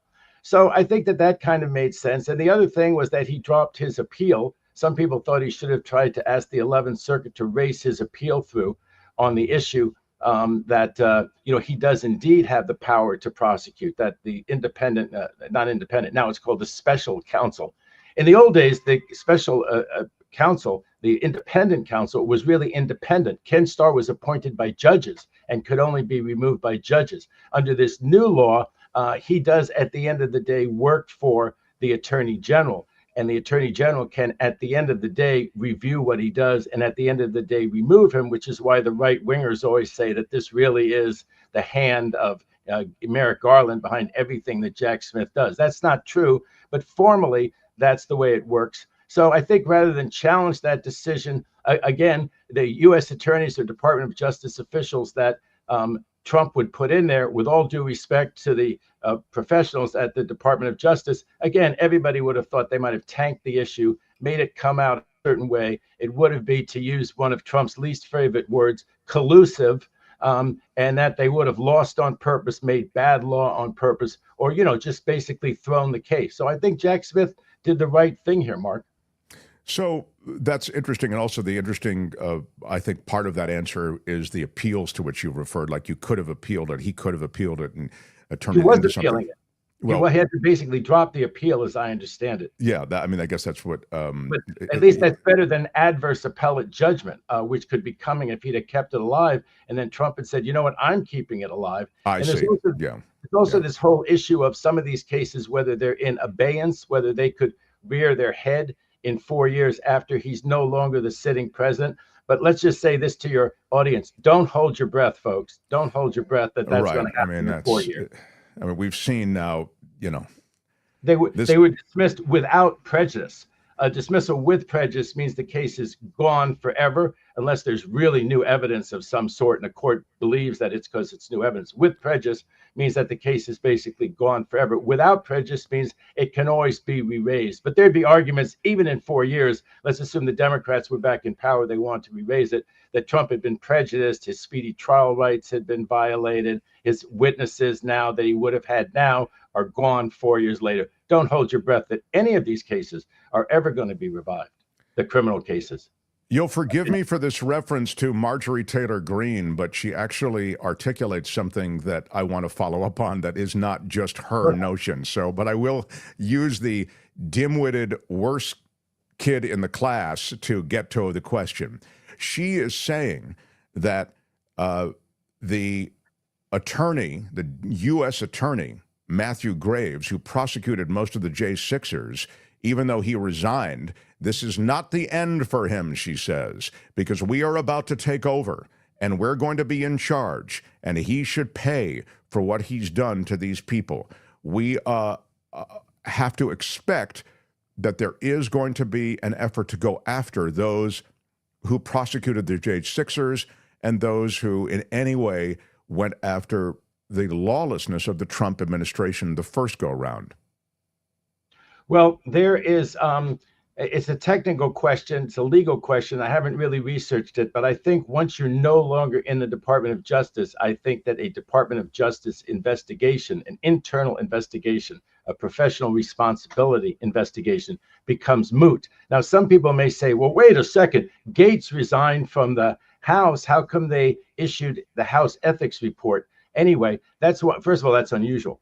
But again, it's a technical question. The fact that one rule applies to the House doesn't mean that the exact same rule applies to the Department of Justice. And I think that an Office of Professional Responsibility, internal ethics investigation goes away once he's no longer holding a position in the Department of Justice. But Congress, the House, is in the hands of the Republicans. She may be dim-witted and anything else, but she, I think, is in a position of leadership. She's on one of the important panels. Right. Anyway, they have a majority. And whoever's running these investigations, that's what the House will do. They will investigate this person. They have a right to investigate this person. He'll have certain privileges, work product privileges, maybe, that it's his attorney work product, if it is, or it's other people's. He may have a privilege that one branch of government can't investigate another branch of government in certain respects, but Trump will probably waive the privilege of the executive branch and say it's fine if the legislative branch, you loonies in the right-wing House Republicans want to investigate the executive branch in this instance. So I expect them to have pretty much open file discovery through the House process of just about everything that he and his staff did to prosecute the J6 people. The good news is I think it will be something that people will read in the law books years from now, how to properly conduct federal prosecutions. I don't think there's any misconduct. I don't think there's anything. They'll look for some errant phrase or something like that. The House will, and try to make a big deal about it. But I think it will be, an encomium to the investigation that was done criminally. I have no reason to think they did anything wrong whatsoever, that they didn't turn over discovery. They put a lot of people on it. A lot of people meant that they had staff and attorneys to make sure that the defense lawyers got all the discovery that they were entitled to get. Procedures were followed. There were federal judges who handled these cases. So I think this is, in another one of Trump's favorite expressions, a true nothing burger. And another thing is that these folks, I think if they investigate you for work you did while you were with the Department of Justice, you're entitled to a lawyer, just like the cops are entitled to lawyers when they get brought into criminal court or into investigations. I think that this attorney, with the J6 DOJ attorney, will have attorneys provided for him at no expense by the Department of Justice. They should be first rate. Against people always worry that Trump and his crew, Kash Patel, if he gets in there, the whole vindictiveness thing. When we say, of course, we expect the government to do the proper thing. Of course, they expect that this gentleman will be given fantastic lawyers from the Department of Justice who will zealously defend him. You always worry. That's why it's so worrisome. We haven't had anyone like a Kash Patel come along. We haven't had anything quite like this, except the last time with Trump, when he got rid of Comey early, getting rid of the Republican head of the FBI, the director, who was supposed to have a 10-year term. He just got dumped. This Kash Patel is supposed to come in. Yes, these are some other people who are quite worrisome who are up there right now. I think the second picture that's Kash Patel on the left, I think. I think next to him is Jeffrey Clark, who I think was isn't he the gentleman who was supposed to be vaulted over the other Department of Justice officials? Right, he was going to run the Justice Department during the end of the Trump administration the first time. And the allegation is he was going to put out a phony report that there had been fraud down in Georgia, and to the top Justice Department officials who told Trump, but there was no fraud down there. Why are we going to put out an official document from the Department of Justice that said there was fraud when there wasn't fraud? And Trump said, you just put out the statement. Let me and the Republican congressman take it from there. So it's very scary. That attorney there in the Department of Justice, the one who's leaving, I'm sure he'll get a terrific job after this at a big firm, which he will deserve because he's probably, I believe he's a brilliant lawyer, and there's no reason why some big firm shouldn't want to hire him. And he and the firm, if the Department of Justice gives him someone that they're not satisfied with as his assigned lawyer from the Department of Justice, he'll get his own counsel. And I said this before, if these pro bono departments at huge firms that run around and tell recruits, Mark, that we're not just in it for the money, we're in it to help the public and to do pro bono work. This is the pro bono work they need to do. They need to come to the defense of all of these people who get targeted. By the way, one other issue is whether the President Biden ought to issue these preemptive pardons the way Ford did for Nixon, even though no criminal charges have been filed against people like Cheney. I've said already that I think he should do so. The ones who really don't want them won't take them. If Adam Schiff has issued one and he doesn't want it, he can, I don't know, repudiate it. But if you're, how is Lynn Cheney going to really afford the millions of dollars in defense? And John Rothman came on your show and he talked about the fact that he'd interviewed Cap Weinberger, who got a famous preemptive pardon because he wasn't charged with any criminal offense, as I recall, but he was given a preemptive pardon in case he were. It would be worth. He was a former Secretary of Defense. Yeah, go ahead. A Republican under Bush.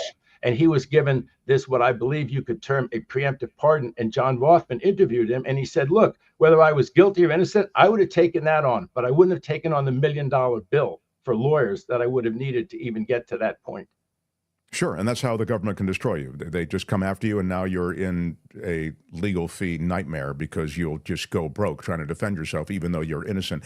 I've got to wrap up with you, but I didn't want to leave without touching on Jimmy Carter, who passed away. And I know that you served in the Carter administration. Were you Solicitor General at the DOJ?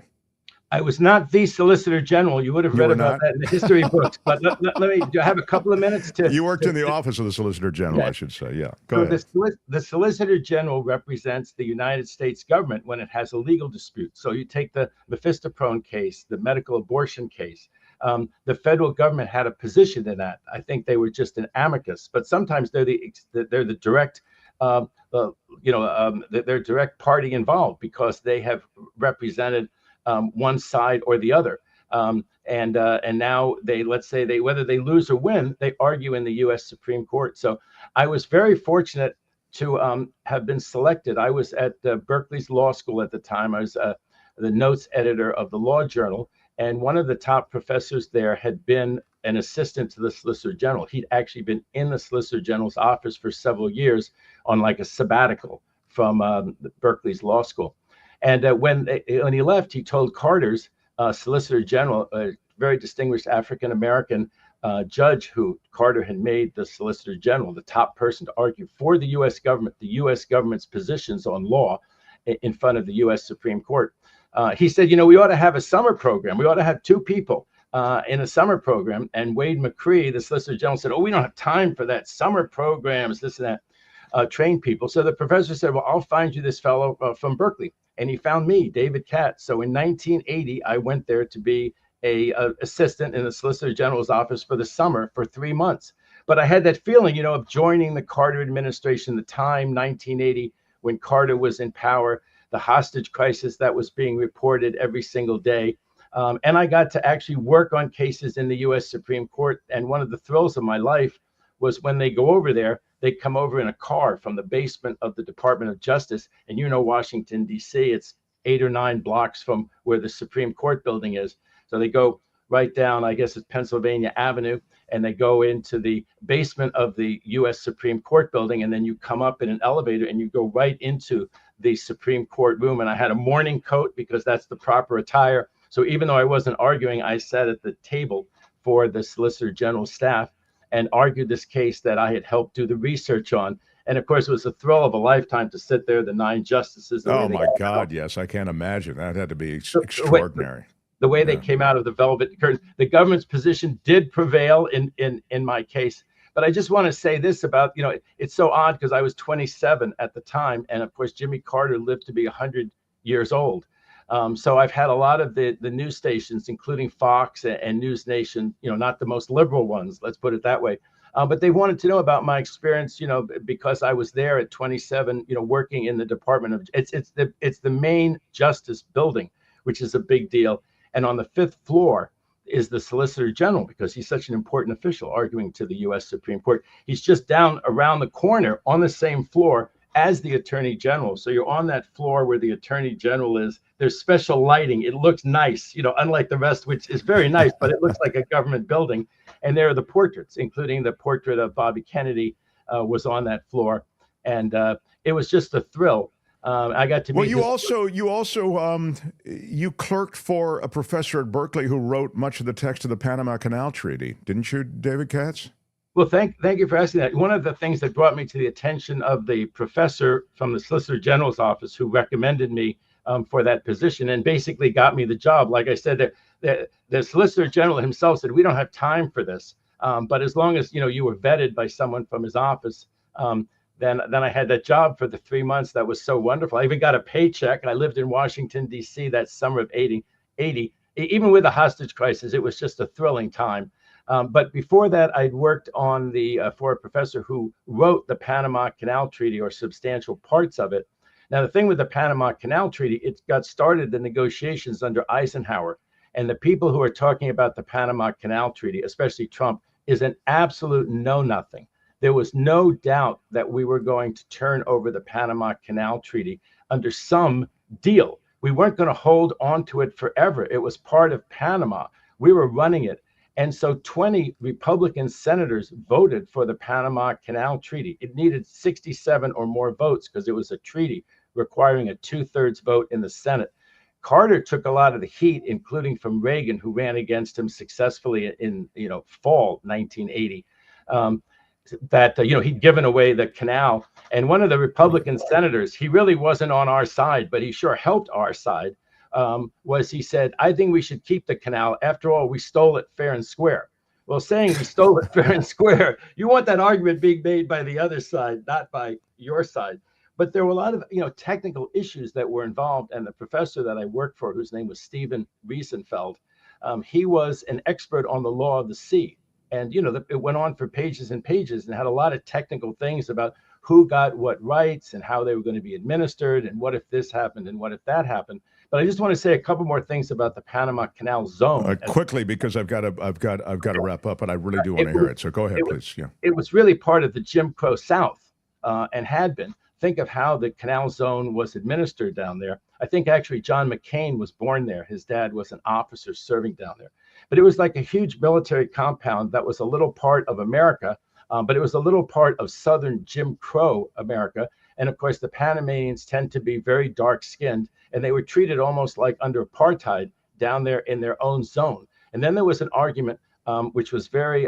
when you say they were treated that way, I mean, I know the construction and much of the loss of life was from those who were not. I mean, Trump talked about all the Americans who gave so much, and thank you. You set the record straight on that. It wasn't a bunch of good old boys who decided not to work on a construction site in Norfolk or in Atlanta who went down there and worked on this canal. It was, basically Caribbean labor. It was immigrants.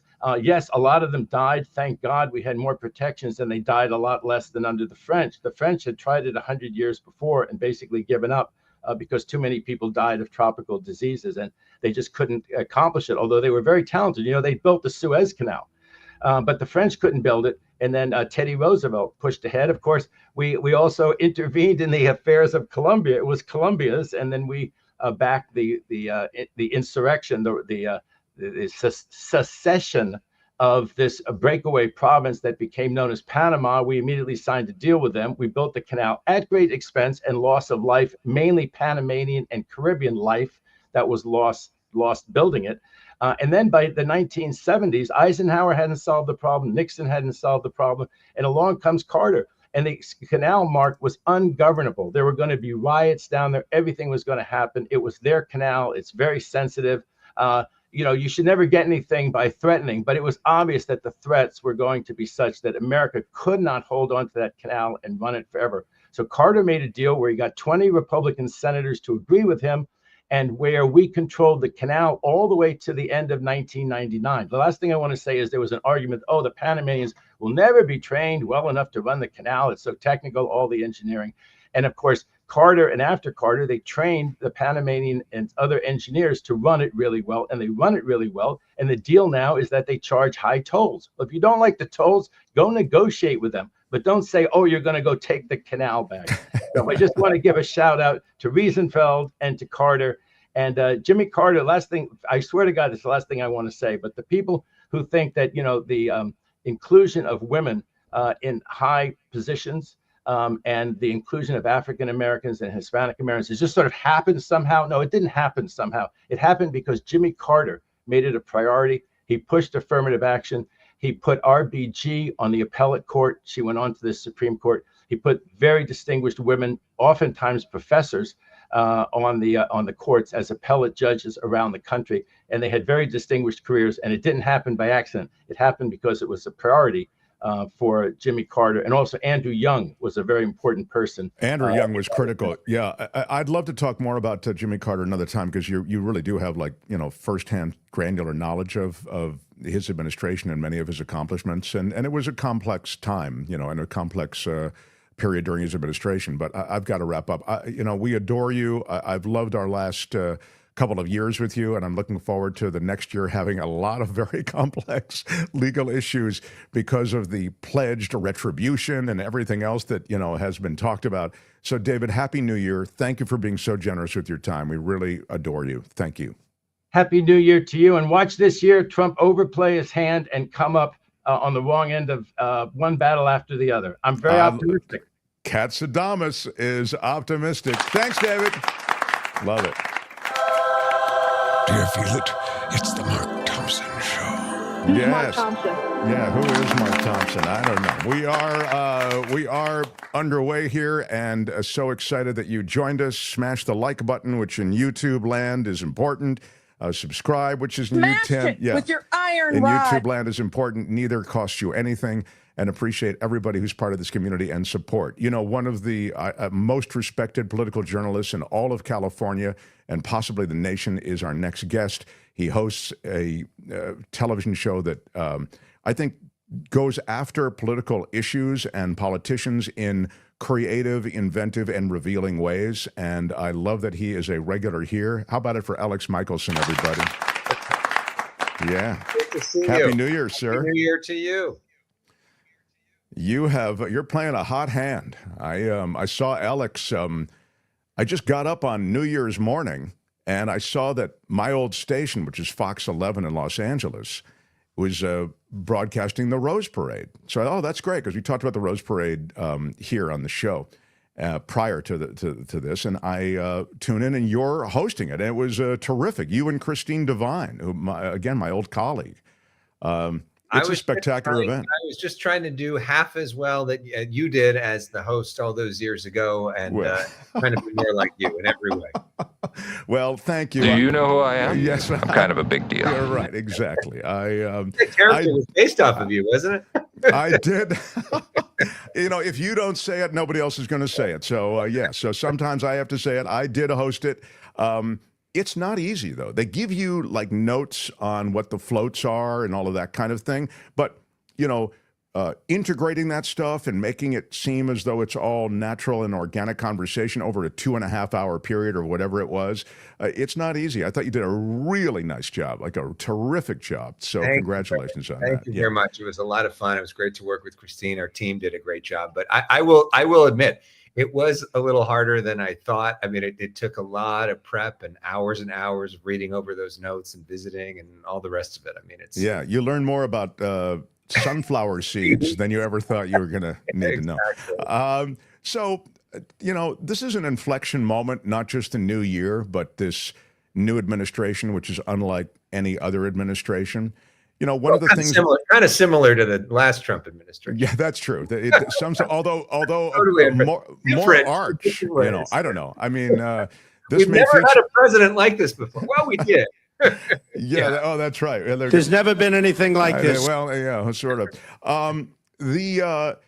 This administration seems more bent on a revenge and pursuing a policy that they have been working on in Project 2025, and many of those people who were both authoring Project 2025 and integral to the execution of Project 2025 will be part of this administration. And so we are going to see maybe a skill level in employing certain policies that we haven't seen before. But then I'm coming off the conversation with David Katz, who says, well, there'll be legal impediments, there may be congressional impediments. It may not all go clickety-clack the way the Trump people think that it will. Can you speak to that? Well, and part of the thing about Donald Trump is he's got a lot of different people in his orbit that have different agendas. So part of the challenge could be some of the fights within his own cabinet or his own advisors who want different things. We saw that with that H-1B visa fight. Where you see Elon Musk and Vivek Ramaswamy, who have, basically the side of Silicon Valley, which is that we want a lot of high skill, really smart immigrants to be here. And his MAGA base, who have been told for all these years, wait, we don't like immigrants. So, and you saw the two of them fighting each other. So I think that could be one of the interesting things too. And this real fight, and it may be interesting that you might see a weird alliance here. That big business and Democrats may be on the same page because what big business doesn't want is a lot of crazy change. because they like sort of things the way they are. They make money off of that. So real dramatic change at the border, real dramatic change in Ukraine, real dramatic change all over the place is not great for big business. It's not great for the military industrial complex. It's not great for the healthcare industrial complex. It's not great for all of that. And so they may have a lot of power in pushing back against, radical change, which of course the Democrats have always villainized a lot of those folks for years, but they may actually be the beneficiaries of some of their pushback because the Democrats don't have enough votes necessarily to stop a lot of this stuff in Congress. But if the Republican donor base is really pushing back in a real way, that could be problematic for Trump getting a lot of stuff done. Yeah, I mean, you said so much there, and one of the things that you note at the end is the donor base, and of course, the bigger donor base is one guy, Elon Musk, and he seems to be, he got his way with the H-1B, and so with the visa question, you got in the end of it, after all the discussion Trump had laid out for a while, several days, at the end, Trump comes in and he backs Musk and some of those interests to which you've referred that want to bring in those with engineering degrees from across the globe who can work more cheaply. But the other thing that I thought was wrapped up with what you just said is that Congress is a delicate, fragile, thin majority, technically, for the GOP. But as you have just said, you'll need a lot of congressional support to get some of these agenda items through. And the Republicans, and this is a contrast, I think, Alex, because the old adage, Democrats fall in love, Republicans fall in line. I don't know that they're in line as much as they used to be. Well, because the party's changed, right? The kind of people that are in the House now are iconoclasts who ran against the government, who think that the government is so messed up and they don't trust anything. They don't trust institutions. They don't trust the system. I mean, you think about the GOP during like the George H.W. Bush, Ronald Reagan era. It was a lot of country club guys who had benefited greatly from the system, who weren't necessarily there to shake up the system. They believed in institutions. Many of them had fought in the military. Many of them had risen as a result of the institutions. Now you got a lot of people whose entire brand is giving a middle finger to the institutions. So falling in line and trusting the leader and trusting the institution is not in their DNA. And they get points, which is social media clicks, which is hits on Fox News Channel, which is more fundraising, by making a name for themselves by going out and messing things up. Because for them, if the government is closed, so what? They think the government sucks anyways. Shut it down. Right. And so that kind of headspace is very tough if you're a speaker who maybe doesn't have the legislative experience of a Nancy Pelosi. You're Mike Johnson. You've got a 1-vote majority there. And then even in the Senate, where the Republicans have a few votes now, the filibuster rule is still in effect. So there are ways that Democrats in both the House and the Senate will be able to challenge some of what the Republicans want to do. But if Trump is really able to keep them in line and get them going in the same direction, there also could be moments where the Democrats can't really stop him. I'm seeing this comment. I don't think they care, dude. I think he's going to use emergency powers and just effing change everything and never give up the powers. Which, of course, Republicans say they talk about Gavin Newsom or other people in this state, and that could be a comment that they would have made about him. So. Sure. It's funny. I love that you just mentioned that, because it's funny that so many people I know who became, if not Trumpers, they were loath to vote for the Democrats. That was informed, it seemed, by a lot of COVID stuff. Mm-hmm. They were anti-vaxxers. They didn't like the mandates. It's astounding, Alex, frankly, the number of people I know who fall into that category. They were single issue, if you want to think of it that way. And that issue was mandates, vax, COVID policy.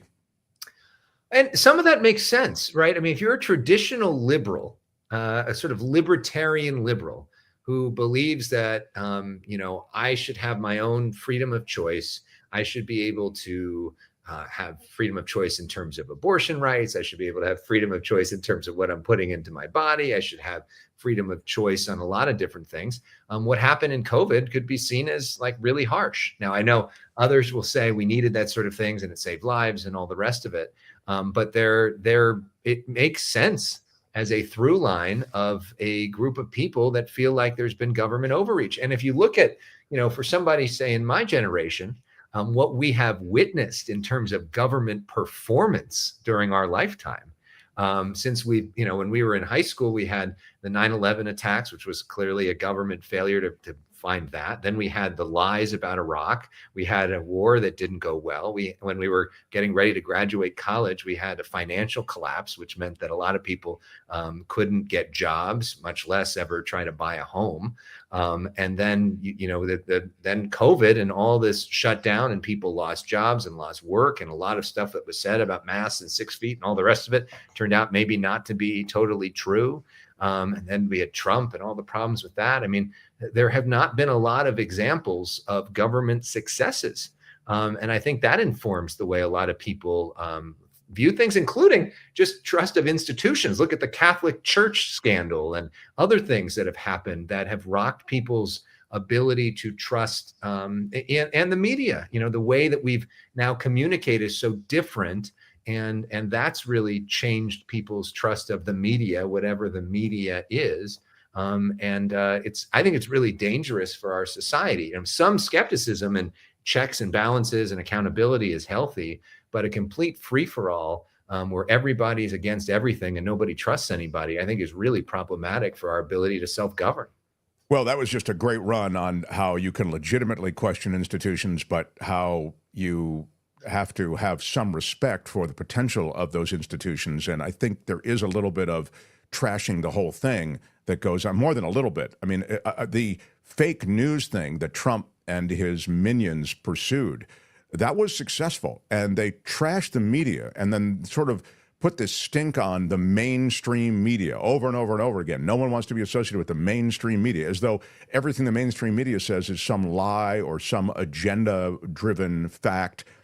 It's just not true. And so I feel as though that was one of the huge bits of undermining that Trump successfully did. And isn't it amazing how a lot of those folks are very happy to quote mainstream media stories when they have a narrative that they agree with? They point to those stories. Look, the mainstream media, and how important it is. But, part of, I think, as a journalist, you're a journalist and you think about these issues a lot. And I look at on X, for example, Elon Musk constantly says, you are the media now. And people will respond to my stuff. We don't trust you. We're the media now. And part of my responses, I often say, is if you're the media now, what are your media ethics? What are you using two sources before you put out information? Where are you getting your information? If your information is wrong, how are you being held accountable? Are you liable? Are you putting yourself up for defamation lawsuits? Why are you posting from an anonymous account if you're the media? And part of being part of the media is you know who you are, you've got a license, you could be sued. So why are you afraid to say who you are or showcase, take accountability for what you are? So, part of the media gets a bad rap, but a lot of those basic journalistic principles, which some of the media have not always followed, are important. However, we figure out what our next media iteration is, and without them, just everybody posting whatever they want without reading the article and without having any foresight or accountability is very problematic. Right. It's a cesspool. To this point, Albert, do you have the? I sent you the Laura Loomer thing of her going off on Elon Musk. Do you recall? Do you have it there? If you can grab it, I wanted to play it for Alex and just get his reaction, because one of the things that's happened is that these various platforms on which these luminaries in Republican and Democratic circles, how they have taken to these various platforms, it exposes a lot of the fighting, and it exposes the issues within the issue, and so the latest, we mentioned the visas, we mentioned the arguing over it, and then this is what made me think of when you're talking about X, the way in which Musk has taken away the power of many of those who he disagrees with who are on the X platform. He's removed their blue check. He has either thrown them off the platform completely or the algorithm has been played way down. Here you go. And then finally, she talks about the fact that essentially Musk has taken over government. This is off of, I think, Fox News Channel or maybe, anyway, go ahead. This is Laura Loomer. I'm surprised we haven't heard from any of these folks in Trump world right now. You know, Steve, these people are on Fox a lot. Stephen's a good friend of mine. Stephen Miller. We used to talking about Stephen Miller every week or two or so, but I'm very close. And I text them and ominously, I haven't heard back. So I'm not sure where they are. Is it possible they've been told to stand down? Well, I think that this is the problem. This is the problem when you allow for a billionaire to make a $200 million donation. And so maybe we really do need to have campaign finance regulations in this country. I mean, essentially what is happening. Stop for 1 second. That to me was like, that whipped my head around. Like, I couldn't believe, this is a party that's dedicated to the soaking the system in money. And Musk was their great ally when he was soaking the Trump people in money. But now that he's turned, you hear this from, again, a very high-profile Trump supporter. Can we take a moment, though, to just talk about the background? Yeah, what is that? Thank you. I didn't even notice it before. There's a megaphone. A megaphone, a MAGA hat, her own book, which she's promoting, and a plant to show that she... And don't forget, there's an alligator skull there. That's right. For those who are just listening and not watching, that is what is in the background. That is. She's like, I'm going to come up with a set that represents me. You're right. It's perfect. It's absolutely perfect. Go ahead, Albert. Play the rest of it. It's only a couple of seconds more. I'm not saying that President Trump is bought and paid for, but it sounds like people are scared of crossing the king of the world, Elon Musk, the monarch, okay? Nobody wants to cross this guy, the richest man in the world who controls access to social media, the digital town square, and is now basically has everybody in a codependent, abusive relationship like they're a bunch of junkies, because he's been able to monetize the platform so that all the conservatives using his platform are essentially addicted. They're a bunch of addicts now, addicted to social media because their voices were silenced for so long. And it's like cutting a junkie off cold turkey. Okay, you're going to go crazy and you're going to have withdrawals. And he understands now that he's created this codependent junkie versus supplier relationship where if you question or if you try to criticize Elon Musk, you will be demonetized. Okay, so I love that clip for the reasons that we've mentioned. That is to say, she calls out something that we've been saying for a long time. Not a fan of Laura Loomer, but wow, she happened upon speaking the truth to power. And an interesting thing that Elon Musk has accentuated with X, which she also brings up, which is a good point, which is monetization. Right? This idea, which I didn't really think of that much when I first started on Twitter. Maybe it was around and I just didn't know about it. So maybe that's my ignorance, but he's really ramped that up. And so the way to make money is to feed into his algorithm. So I've noticed this a lot recently where, like, I had this story that I did with Arnold Schwarzenegger 3 years ago at Christmas of him donating temporary housing to the VA. We walked around with him. And it's a 3-year-old story. And I saw 4 different accounts recently that all have like almost 1 million followers that posted this story that just stole it, that didn't credit me, that didn't mention when it was. And it got like millions of views. So those people are now making money off of my story that they didn't spend. They didn't interview Arnold. They didn't go out there. They didn't donate the time. They didn't put it together. They're making money off of my story because they found a way to get into the algorithm, steal content, and then Elon Musk is going to pay them. So what does well on X right now? A lot of these conservative pro-Musk commentaries do well on X. That's what people want to, that's what Elon wants to put out there. And so now the people, the more they lean into that, the more money they make. And that can be pretty dangerous. Yeah, that's a really great point. And underpinning a lot of it is money. This is interesting too, and then I'll let you go. But James Watson says, anyone else suspect this MAGA versus Doge thing is just performative, modeled after professional wrestling in order to distract and allow them to play good cop, bad cop on various issues?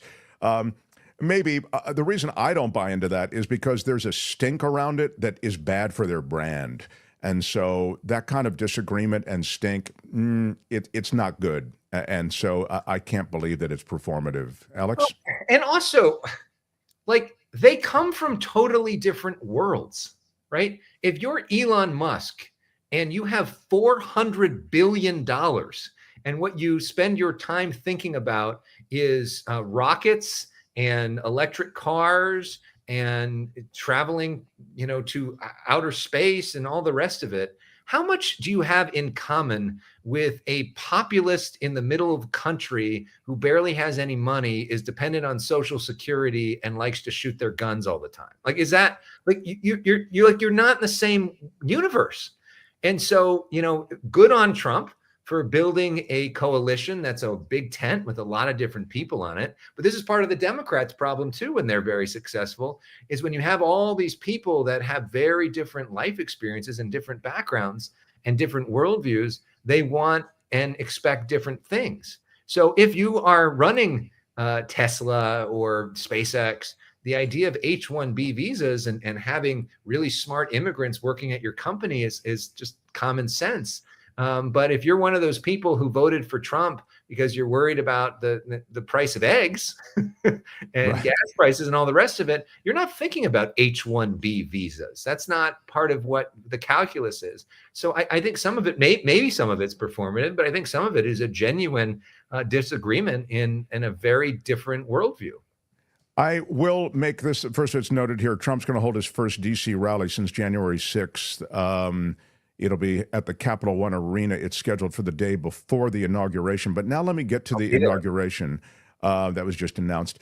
I want to get to the inauguration itself because it speaks to something you know a lot about, which is sort of congressional politics and this House speakership. So Mike Johnson is saying, hey, I need to be the speaker. We need to have a speaker because without a speaker, we won't be able to certify the election and Trump won't be the president. Literally, there's some, parliamentary aspects to this that could affect the change in leadership and the transference of power. Can you speak to that, the fragile relationship that Mike Johnson has with his speakership right now?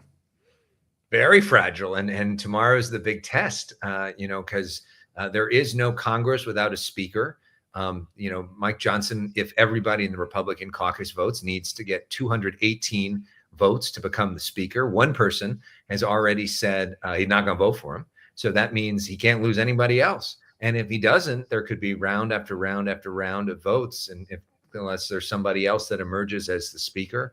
And unless there's a speaker, there cannot be a Congress, which means they can't be sworn in, which means January 6th, they can't certify the results of the election, which means January 20th, there can't be a new president sworn in if their results weren't certified. So all of this hinges on Mike Johnson winning the speakership election tomorrow. The fact that Trump backed him is hugely important, because if he hadn't, then I think this would have been much more of a question.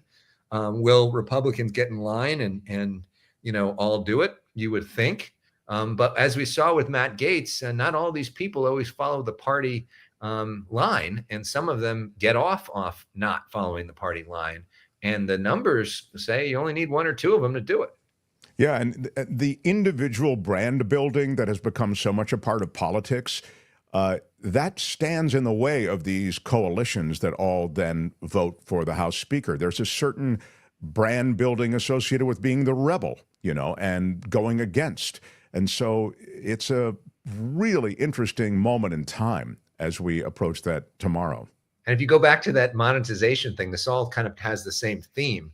Which member is going to get more clicks on social media, the one that votes against Mike Johnson or the one that votes for him?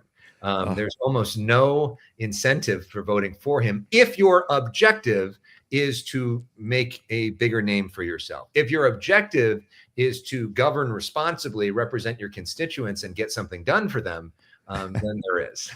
Yeah, those are vanishing species on Capitol Hill. I look forward to many more conversations this year. I have mad respect for your work. The issue is one of the great offerings that is on television. I think it's a podcast too, isn't it? Do you put it out as a podcast every week? People can look at some of our past shows.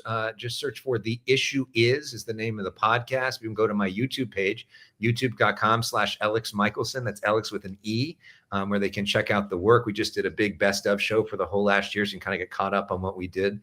Next week, we've got a big show. Bill Maher's going to be on, which we're really excited. That's terrific. That's terrific. Yeah. And then for the following 2 weeks, we're going to be in Washington for the inauguration. So maybe we can chat then.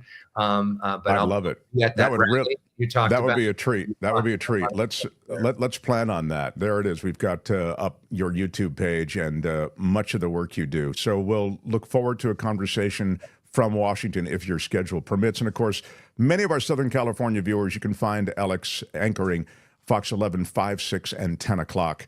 Love our time together and look forward to much more. Thanks, Elex. We got to get you on The Issue is this year. That's one of my I'd love it. I'd love it. It'd be my pleasure. So I look forward to that. Thanks, Elex. Elex Michaelson. Bravo.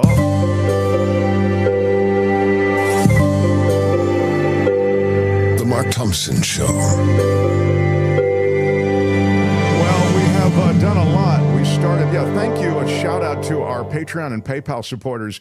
And by the way, speaking of Patreon and PayPal, I will tomorrow start the show by special acknowledgments of people who have been so generous over the holidays, and those of you who jumped on as well to help out supporting the show. We've really had a nice sort of a year-end kind of kick, which is terrific.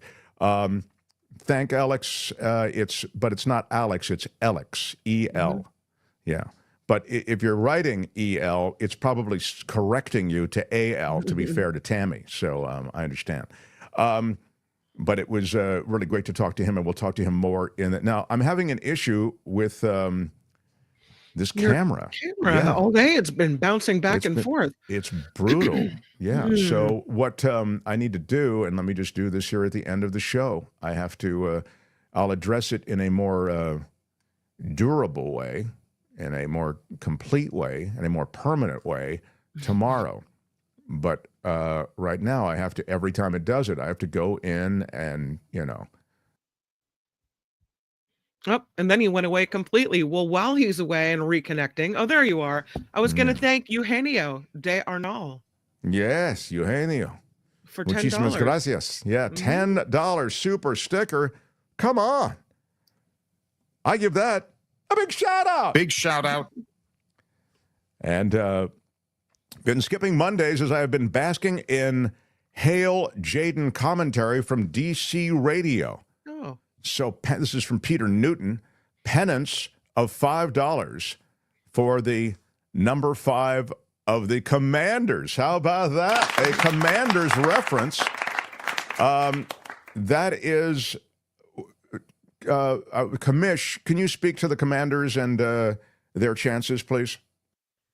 Oh, well, Jaden Daniels, very good quarterback out of LSU. He's probably one of the most promising rookies probably this year. So it's exciting. They're in the playoff hunt. They had a couple bad games. They had a really close game. They had a really lucky game with a Hail Mary. But once you make the playoffs, you never know what's going to happen. Which I'm hoping is we have been knowing what's been happening since the Chiefs just win every year. I'm just hoping they don't win. So go Bills. Yeah, it's funny. Albert just doesn't want to see the Chiefs win anymore. So he's become a rooter for the Bills. But yeah, if you look at what the Commanders are doing, it's amazing. And that kid is just incredible, their quarterback. Oh yeah, it's funny. The shot of me, thank you. Benaloco, I love this channel. Come on. Nice. I need a little more of I love this channel and a little less of I wish you guys would start on time and how come you don't start? Man. Yeah, the Commanders have a better chance than the 49ers. It's true. Well, they have a chance. The Niners have zero chance. They've been eliminated for a few weeks. So, love the Bills and the Bills Mafia. Yeah, right on, Western New York. Love the Bills and the Bills Mafia. I saw that somewhere. I don't know. Oh, here it is from Becky. Yeah, love my Western New Yorkers. The I also miss just the football team being named the football team, the Washington football team. That's true. When they were transitioning, that was the best. Like, what's That your really team? was. I like the football team. That's my favorite. Yeah, the Washington. one They, from just had, Washington. they had W's on the side of their helmets, and that was it. My God, look how handsome you are in that shot, Mark. You Matter says, yes, that's not this shot. Talking about this shot, when I do that, I look really handsome. That's yeah, but that's. I think you're handsome in this shot as well. Well, thank you, Kim. That's welcome. why we love you. Kim, how are you? Yeah, I appreciate that. What else do I have to do before I leave this the show today, Albert? I had some stuff I wanted to get. So, Randy says, so is blowing up a Tesla in front of a Trump building in Vegas a symbolic act or something? I mean, it was a suicide bombing. There's a lot to it. I'm sure there was symbolism wrapped up in it, but we still have a lot to figure out about that. I have a question. Why do you think that Trump is still holding these rallies? What's the point of this? I mean, he's elected president. He's going to have a huge audience when he gives his inaugural address, right? Why do we need a rally? I'll tell you just bluntly, it's ego. He loves doing the rallies. I mean, he's never better and never feeling more full of himself than when he's in command of those rallies. They're all there to see him. They're all there to cheer him. They're all there to do call and response with him. It's pure ego. I think there's absolutely no other reason for it. He did that big July 4th thing where he had the military stream past him in parade form, all of the different military hardware. That was because he had seen a similar parade in some of these European countries, particularly some of those countries that don't fall into NATO. They are, he's seen it from Putin-esque leaders, you know what I mean? Kim among them, Putin himself. And so he did that. I think it was just an ego play, Anyway, I'm sure, 100% sure that's the reason. It's a croc, not an alligator, Mark, Rich says, on the Laura Loomer thing. Okay, thank you. SCOTUS could stop Trump's civil war, but they won't, says A-Golf. Thank you for the rebel past that you have, David Katz. Yes. And it appears that this is coincidence. Suspects in the Vegas explosion and New Orleans attack served at the same Army base, sources say. We talked about that before. I think that is just right now, a coincidence. The FBI is saying that there's no tie between them. So I'm just going with the official report. Brian says, during our last meetup, I spelled Hanukkah 12 different ways for you. Where is my MTS shirt as promised for my accomplishment? Well, Brian, I told you to reach out to us and give us the address. So there are 3 shirts going out, Brian, Ron, and Carol. Carol reached out to us, gave us the address. Now we've sent on the shirt to Carol. It's always the boys who I have to prod. Brian and Ron, get back to us. Send me an email, themarkthompsonshow@gmail.com. Give me your sizes, or you actually don't even need to do that. Give me the address.